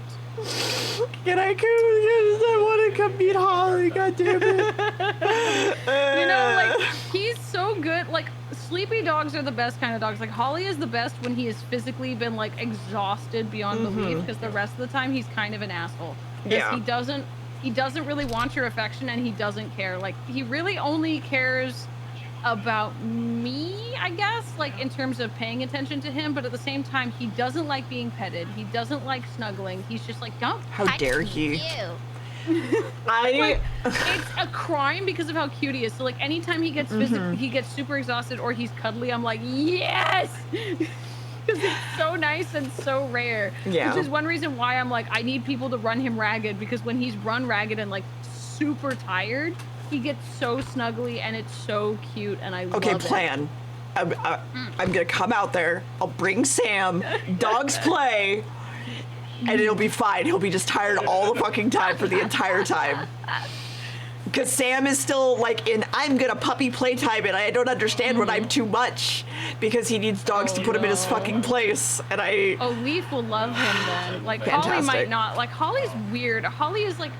I swear to God, Holly is genuinely, he has a wootism. Okay, what is like, this mission? he has to be kept on his very specific schedule or he gets upset. Like, he has to have things a certain way or he gets upset. He gets overstimulated, and if he gets overstimulated, he starts throwing temper tantrums. Like, there are times when I'm streaming and I'm like, okay, clearly he wants to go to bed, and he's upset that I'm not going to bed because he won't go to sleep unless I'm asleep. Yeah, Sam's that way. He gets upset when we're not in bed at like a certain time. He doesn't throw fits, but he'll come up to you and look so fucking depressed, like his entire family just got murdered. Oh, and yeah, it Holly is. will give you that too, but he will also like he's smart enough. Like he'll walk around my office to things that I like and hit them. Like he's like that's why sometimes on stream you'll hear me like yell at Holly. I'm like, stop doing that, stop that, because like he'll walk over to like my box of Nendroids, like my tower box of Nendroids on the ground. He'll look right at me, and they go whack, and I'm like, stop that, don't do that. And he's like, meh, and he'll like So cat like, go, yeah. and like bounce and like look really mad and then storm off and do other things. Like he's such a brat. He's such a brat, but whenever he's like one-on-one with dogs, he'll play. But whenever I take him to the dog park, he like does not engage with other dogs. He'll only won't even stick by me. He'll wander off alone or stick with me and get really upset when other dogs bother him. But like in the sense of like, he's like, go away, I don't like you. But like in one-on-one with like his best friend Silas or his other friend, well, dogs Mickey, play one-on-one so more often happy. than in groups. In groups, it becomes like a chase pack mentality generally, which is why dog parks aren't usually great. But situationally, much like how the only dog park I've ever taken Sam to was a rich white people dog park because their only children are their dogs. And so they actually try to watch their dogs and pay attention to their personalities. And so in a lot of cases, you'll just have people be like, oh no, they're just playing, whatever. And it's like 4 dogs bullying 1 dog and they don't understand. And one-on-one tends to be like more common with dogs playing, and that tends to be more comfortable for them. See, like Leaf loves dog parks and loves like big groups of other dogs. Like he gets so excited and happy, but Holly only will like play with dogs in a one-on-one setting, and he's very picky. Like there's one of my mom's friend's dogs, Duffy, who is like a super sweetheart, loves Holly. Holly just won't play with him. He won't. Like Duffy will do everything trying to get him to engage, and Holly will just be like, ew, go away, and like just keep ignoring him and sniffing the ground. Meanwhile, like I bring him over to visit my friend's dog Mickey, and he'll be like, oh my god, my best friend, I love you. And Mickey's like, please God, make him stop. Sam like, has Mickey will be like, I'm so overwhelmed, please make him stop. But like Holly he just picks certain dogs and he's like, I love you. I love you so much. And then other dogs, he's like, no, thank you. Or like his little brother, Leaf, where like Leaf tries to play with him. And very occasionally now Holly will play with him. But most of the time, Holly's just like, go away. Like Leaf will try to play and Holly will just like, he'll try to play by like playing tug on a toy with Holly, which Holly loves to do with me and with the dogs he likes. But the second that Leaf tries to tug the toy away from Holly, Holly just drops it and then immediately looks at me and starts barking. He's like, Mom, he took my toy. He took my toy. And I'm like, just play with him. Like, no. Oh my god. I hate him. I hate him. I hate him. Yeah. Sam's girlfriend / best friend is a Rhodesian Ridgeback. Hi, Kiki. Oh. So, if that gives you any idea about how they play, he's come in with like grass stains before, and generally she puts her whole mouth over his head frequently, and we're just like, look, you gotta stand up for yourself, buddy. Yeah, no, there's so much with Holly and Leaf where, as you saw, Leaf is like, what, 13 pounds, Holly's 42. Yeah. And Leaf will bully Holly, and I'm just like, Holly, I'm giving you permission. You can smack him one to teach him to stop being such an asshole. Like, you're allowed. I'm giving you permission. Stand up for yourself. Because he'll just be like, I know we took your balls, but have some balls. Like, you don't have balls either. Just do something. Do something. Defend yourself. Like, he will, because Leaf responds when other dogs correct him. He understands and he backs off. Like, he's very good at understanding dog language. But, like, Holly just won't correct him, and I don't know why. I mean, that, going back to like chow chows and stuff, right? That's a very similar to chow chow mentality, where it's like a lot of the Spitz breeds and things like Huskies and things like Malamutes and stuff will have like that. Thank you. Thank you. Will have that mentality of like being able to throw a fit and being allowed to have a temper tantrum, because that is what they are just bred for. They are bred to be in a pack, extremely social, extremely fucking loud, and throw fits. I don't know what it does for them evolutionary wise, but it works, and they make great sled dogs. Yeah, I mean, like, the Holly's breed is just a watchdog, so his whole job is to alert. So like, whenever is he the alert watchdog, or is he the guard watchdog? Because just Chihuahuas, a watchdog, not a guard dog. Okay, I was gonna say, because like a Chihuahua is an alert dog as well. It's made to make noise and alert the actual guard dog, which generally rips said person apart. Yeah, they're also like pretty good ratters, like to get like the little guys. Like, it's my favorite thing to remind people that dachshunds are not a companion breed; they're a hunting breed. They were bred to hunt badgers. Like that's why dachshunds are have such aggression issues. Is they're bred to hunt one of the most aggressive, violent animals in all of Europe. Both my husband, his father, and his grandfather were all attacked by dachshunds. Yeah. No, it's just like Holly. We had to work pretty hard on his like alert barking when he was like as a puppy, and like it gets better the more exercise and stimulation he has. Oh yeah. But like he's always very excited to see other dogs on walks, but like he will bark and people will interpret that as aggression because people don't know the difference between dog barks. Like people can't tell the difference between when barks are excitement, aggression, or alert. And every single time a dog's tail wags, they're happy, clearly, you know? Yeah. Clearly. Every time. And like anytime a dog shows teeth, that's anger. And like dogs definitely haven't developed an expression where they go like that to like express happiness because they're trying to smile back at you. And or like, submission, yeah. Yeah, and like lip licking is excitement, right? All the time, always. Yes, clearly. Yeah, it's definitely not. Oh, he's giving me kisses. Clearly, he wants me like right in his face. Clearly, yes. Yeah. No, it's like my favorite thing is I know Holly will just lick when he's overstimulated or like really stressed out. Like he will just obsessively lick people. Oh, by the way, there's a demon host here. Like Sam that's how likes I know to quote sometimes unquote he needs pet to go us. out. Is he'll just do that, and I'm like, buddy, you gotta calm down. Because some people were like, oh, it's cute. I'm like, no, it's not. This is him being anxious. Like he needs to relax. And I'm just like, buddy, come on. Because like I know he sometimes will lick me to try and get my attention because he knows if he hits me, he gets in trouble because he used to do that as a puppy where he would just smack me or bite me to try and get my attention. And I was like, you gotta knock that shit off, buddy. That's not gonna fly here. What I used to do. I'm gonna lick your toes. And this is I hate. There's a reason why I wear socks around my house. Yeah. The one of the bigger things that I was always taught is like to stop with like puppy biting to try to get your attention and stuff is just to give them a little bit more than what they're giving you. And so I went with like the claw hand and a sort of thing to basically be like a slightly higher energy level to be like, no, I don't want that. But then still not giving them the reaction they want in the end and being like, that's not how you get it. I think my favorite thing that my trainer had me do at one point because Holly was a particularly problem dog. Yeah, I remember you talking about it. At one point, one thing she showed me to do is like when he bit her, he tried to bite her arm pretty sincerely at one point. So she grabbed him by the back of the neck and just pushed her arm further into his mouth.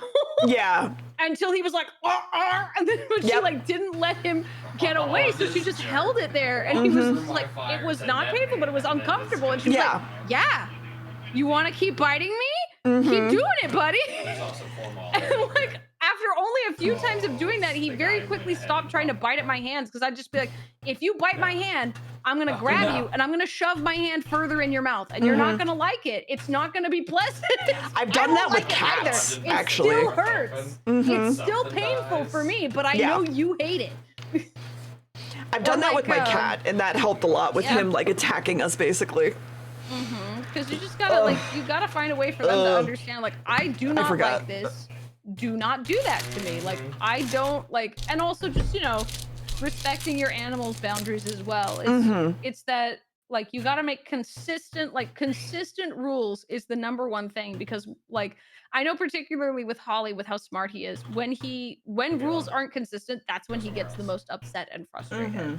And like when he'll start like throwing a fit because he's like, I don't understand what you want. What is going on? This isn't fair. You can do the biting a dog's ear thing, but there's better ways to do it. Like, it does. I don't understand why you would bite their ear.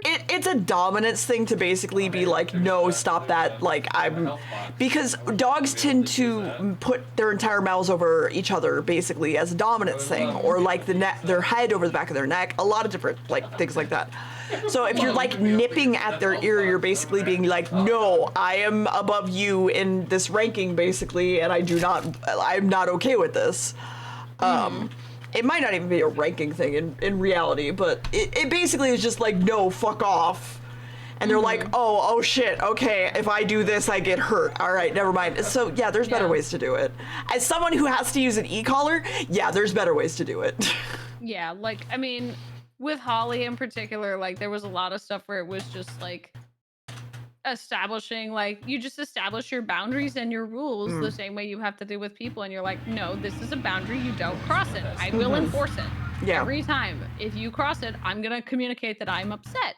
And when you communicate for things that are reasonable, that you don't like it, I won't do it either. Like, you know, or like, one important thing for trust with the dogs is like training them to let you touch their feet. So like, you know, like one thing for a long time is I was with his feet in particular because he didn't want me touching them. Makes sense. I would just be like, look, I'm going to touch your foot. I'm going to instantly let go. Yeah. And then I'll give you a reward. And then like when like training him to give me his paw, I would, for the longest time, I would let him just like briefly touch my hand with his foot and be like, okay, that's enough. But now you need to let me hold it longer. Now you need to let me look in between your paw pads and stuff. And like establishing is like, when you pull your hand away, that's fine. I'll let you do that. I'm not going to force you to let me hold your paw. Yeah. The only times I'm going to force you is if something's wrong because I'm trying to help you. I'm like trying to get something out of your foot, you idiot. Or I am forcibly having to trim your nails, basically, because at that point it's a health thing. Yeah, like there's some stuff where I look at him, I'm like, Holly, you and I both know this has to happen. Like when he's getting a bath, he hates baths, and I'll be like, buddy, we both know this has to happen. I will just wait. Like I'll give you breaks while I'm brushing you because you don't like it. If you need a break, I'll give you a break and let you rest for a couple minutes, but then we got to get back to it. You know? I mean, I know the biggest thing with me was, I don't know when you got Holly, like what age you got them. Well, I think I picked him up from his mom at 8 weeks. Okay. I think it was 8 weeks. It was like I got to visit him at 6 and pick out which puppy I wanted, and then I think I got to take him home at 8 weeks. About. Yeah, generally it's 8 weeks. If you went through like a breeder and got him day one.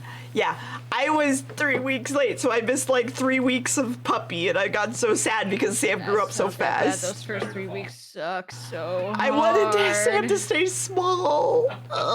Anyway, so bad. They're so horrible. I know. Oh my god, the first like week of having a puppy, all they do is cry because they miss their litter mates and their mom. Like I was not prepared for how much sobbing there was going to be. I didn't get any sleep. Like this is where I learned, like I learned that Holly loves the Moana soundtrack, and like the certain calm songs in the soundtrack would like put him to sleep.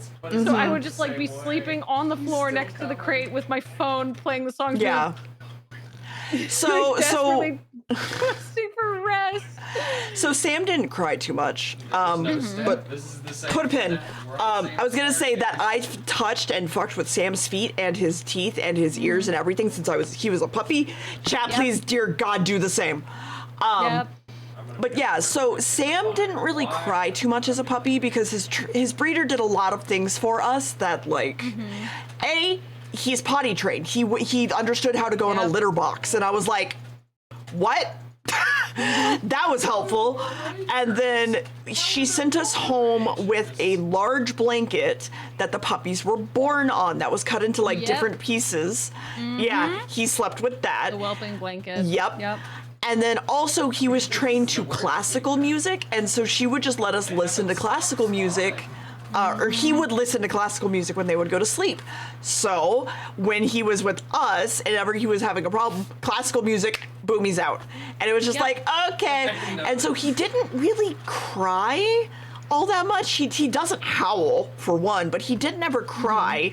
He sometimes like yelped a little bit when he would wake up before us and be like, I need to potty, I don't understand what's going on, I'm alone, I'm in the other room. And we're like, you have a fucking litter box right there, go in that. That's the point.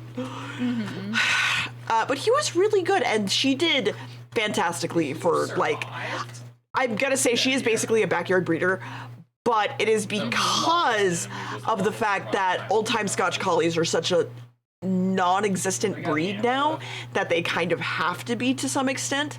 but she still genetically tested all her dogs. She still took them to the vet. She still did all those things. That's a breeder, though. Like, it's a backyard breeder is just someone whose dog gets pregnant because they're not properly watching them. Yeah. Like, that's what I call backyard breeders, where it's like, versus an actual breeder, right, is someone like they test the dog, they're picky and choosy with which dogs they breed. Yes. They're doing their best to make sure that they're getting dogs from like different people into their gene pool. They're testing their dogs for health problems. They're like not just breeding, like honestly, those are the kind of breeders I like rather than people who are doing it as their business, because like when it's not your business and how you're paying your bills, you don't have any ulterior motives or pressures to push you to do things that are not in the best interest of the dog. She called it a hobby that paid for itself, and I was like, oh, okay, shit. That's the same thing my breeder did. Like she showed her dogs, like all her dogs that she kept were show dogs. So she was like, this is the best way for me to get the best possible show dogs, and also this is a hobby that pays for itself. Where like I love this breed. I love maintaining it. I love raising dogs, but like shout outs to the pug breeders that are making its face longer. For example, making the pugs healthy again. Yeah, but like no, Holly's breeder like really like. You gotta find people who like really care about the animals that they have, and like their main motivation is to like breed healthy dogs. You know, because like her whole thing was like she wanted to make dogs that were like really good, like because she trained all her keys in like in agility training. So like when I mentioned, there was a point where I did train Holly some agility training, and I asked her about it, and she's like, okay, you absolutely cannot start teaching him anything until he is this old because his growth plates aren't fully formed yet. And like all this other stuff. Like she gave me a bunch of resources. I was told to not fix my dog until at least a year because of the same reason. Same, because you want them to finish puberty. The hormones are important for a lot of development stuff. And she's like, you know, she saw Holly and how beautiful he ended up. She's like, oh, I wish I'd kept it. And I was like, I don't think you do, because he is such a brat. He would have been so impossible for agility training. He would have been a beautiful breeding dog, but he would not have been a good show dog because he has too much personality and attitude, and he is too stubborn. Like the only person who was able to successfully train this dog, like, was someone who trains like police dogs and service animals. And like rehabs dogs with PTSD from like those professions. Like that's who I took him to. I sent him to effectively military school as a puppy because he was so awful. And she was the only person who was able to fix his behavioral issues. Like, I'm like, he would not have done well with agility, because like her primary, like the trainer I went to see, like her primary breeds were Belgian Malinois and German Shepherds. Like that's what she raised and bred. So like Holly is excellent, like amazingly good with very young children, even if they grab and pull on his fur, because she also, like at one point when I let him stay with her because I had a concussion, she was training him and like keeping him in her house with her like her 3-year-old niece and 4-year-old nephew. So like he would sleep with her niece like in the bed, like he would cuddle up and sleep with her at night. So like when I finally had my nephew, like my brother had his kid, like Holly was so good with him. Like even as a baby, like he's very gentle, he's slow, he doesn't make loud sounds, he moves like he doesn't like nip at them. He doesn't get angry when they pull when they pull on him, he does try to get away, but he doesn't like snap at them or get upset. He's more just like, Mommy, please take me out of here. I don't like these children. Can I go home, please, Mom? I want you to leave. I don't like these people. God damn it, me too, serious. Hold on. Yeah, please. making sure he survives. I'm gonna murder. I'm gonna fucking murder. Is that? Streaming is not at all. Is very easy and not at all hard all the time, and multiple problems, and audio's easy, and VTubing is easy, and Hi, Roger. it's very easy. Baby. Hi. Oh fuck! I am falling asleep though. It's a fucking big EP day. Yeah, it is. It's a lazy fucking Sunday. So I'm gonna beat the shit out of my chat to go pick up some trash real quick. Chat, Today is Sunday. I'll be back Wednesday more than likely. I might play Rival Marbles. We'll see. Yeah, we Marble might play some Marvel Rivals. We'll see. Thank you for coming on, Ren, and hanging out with me and yapping. Yeah, thank you for letting me yap. Thank you for letting me play with my slime. Of course. Why wouldn't I? I stim almost as much as you do, hon. You're fine. Yeah. Just start thinking about like Renn scented slime, like lemon lime maybe because glasses, and then wet dog clearly. See, I'm thinking like my whole idea is that I would flavor something of mine after like pineapple or like a melon, Some sort of filling item. like a melon cream pop, because I love melon cream pop. I Or love it's I like love your friend's like little melon brother. soda so much. It's It's like really my bad favorite at the thing. That's fair. So chat, we're gonna Whoa! we're gonna go see Party Demoness. So Okay. we're just gonna hang out with them. I talked to them today during a business meeting that I had about a thing that I can't tell you about just yet. But we're gonna have some NDA work days coming up, just so you know. If you saw something, no, you fucking didn't.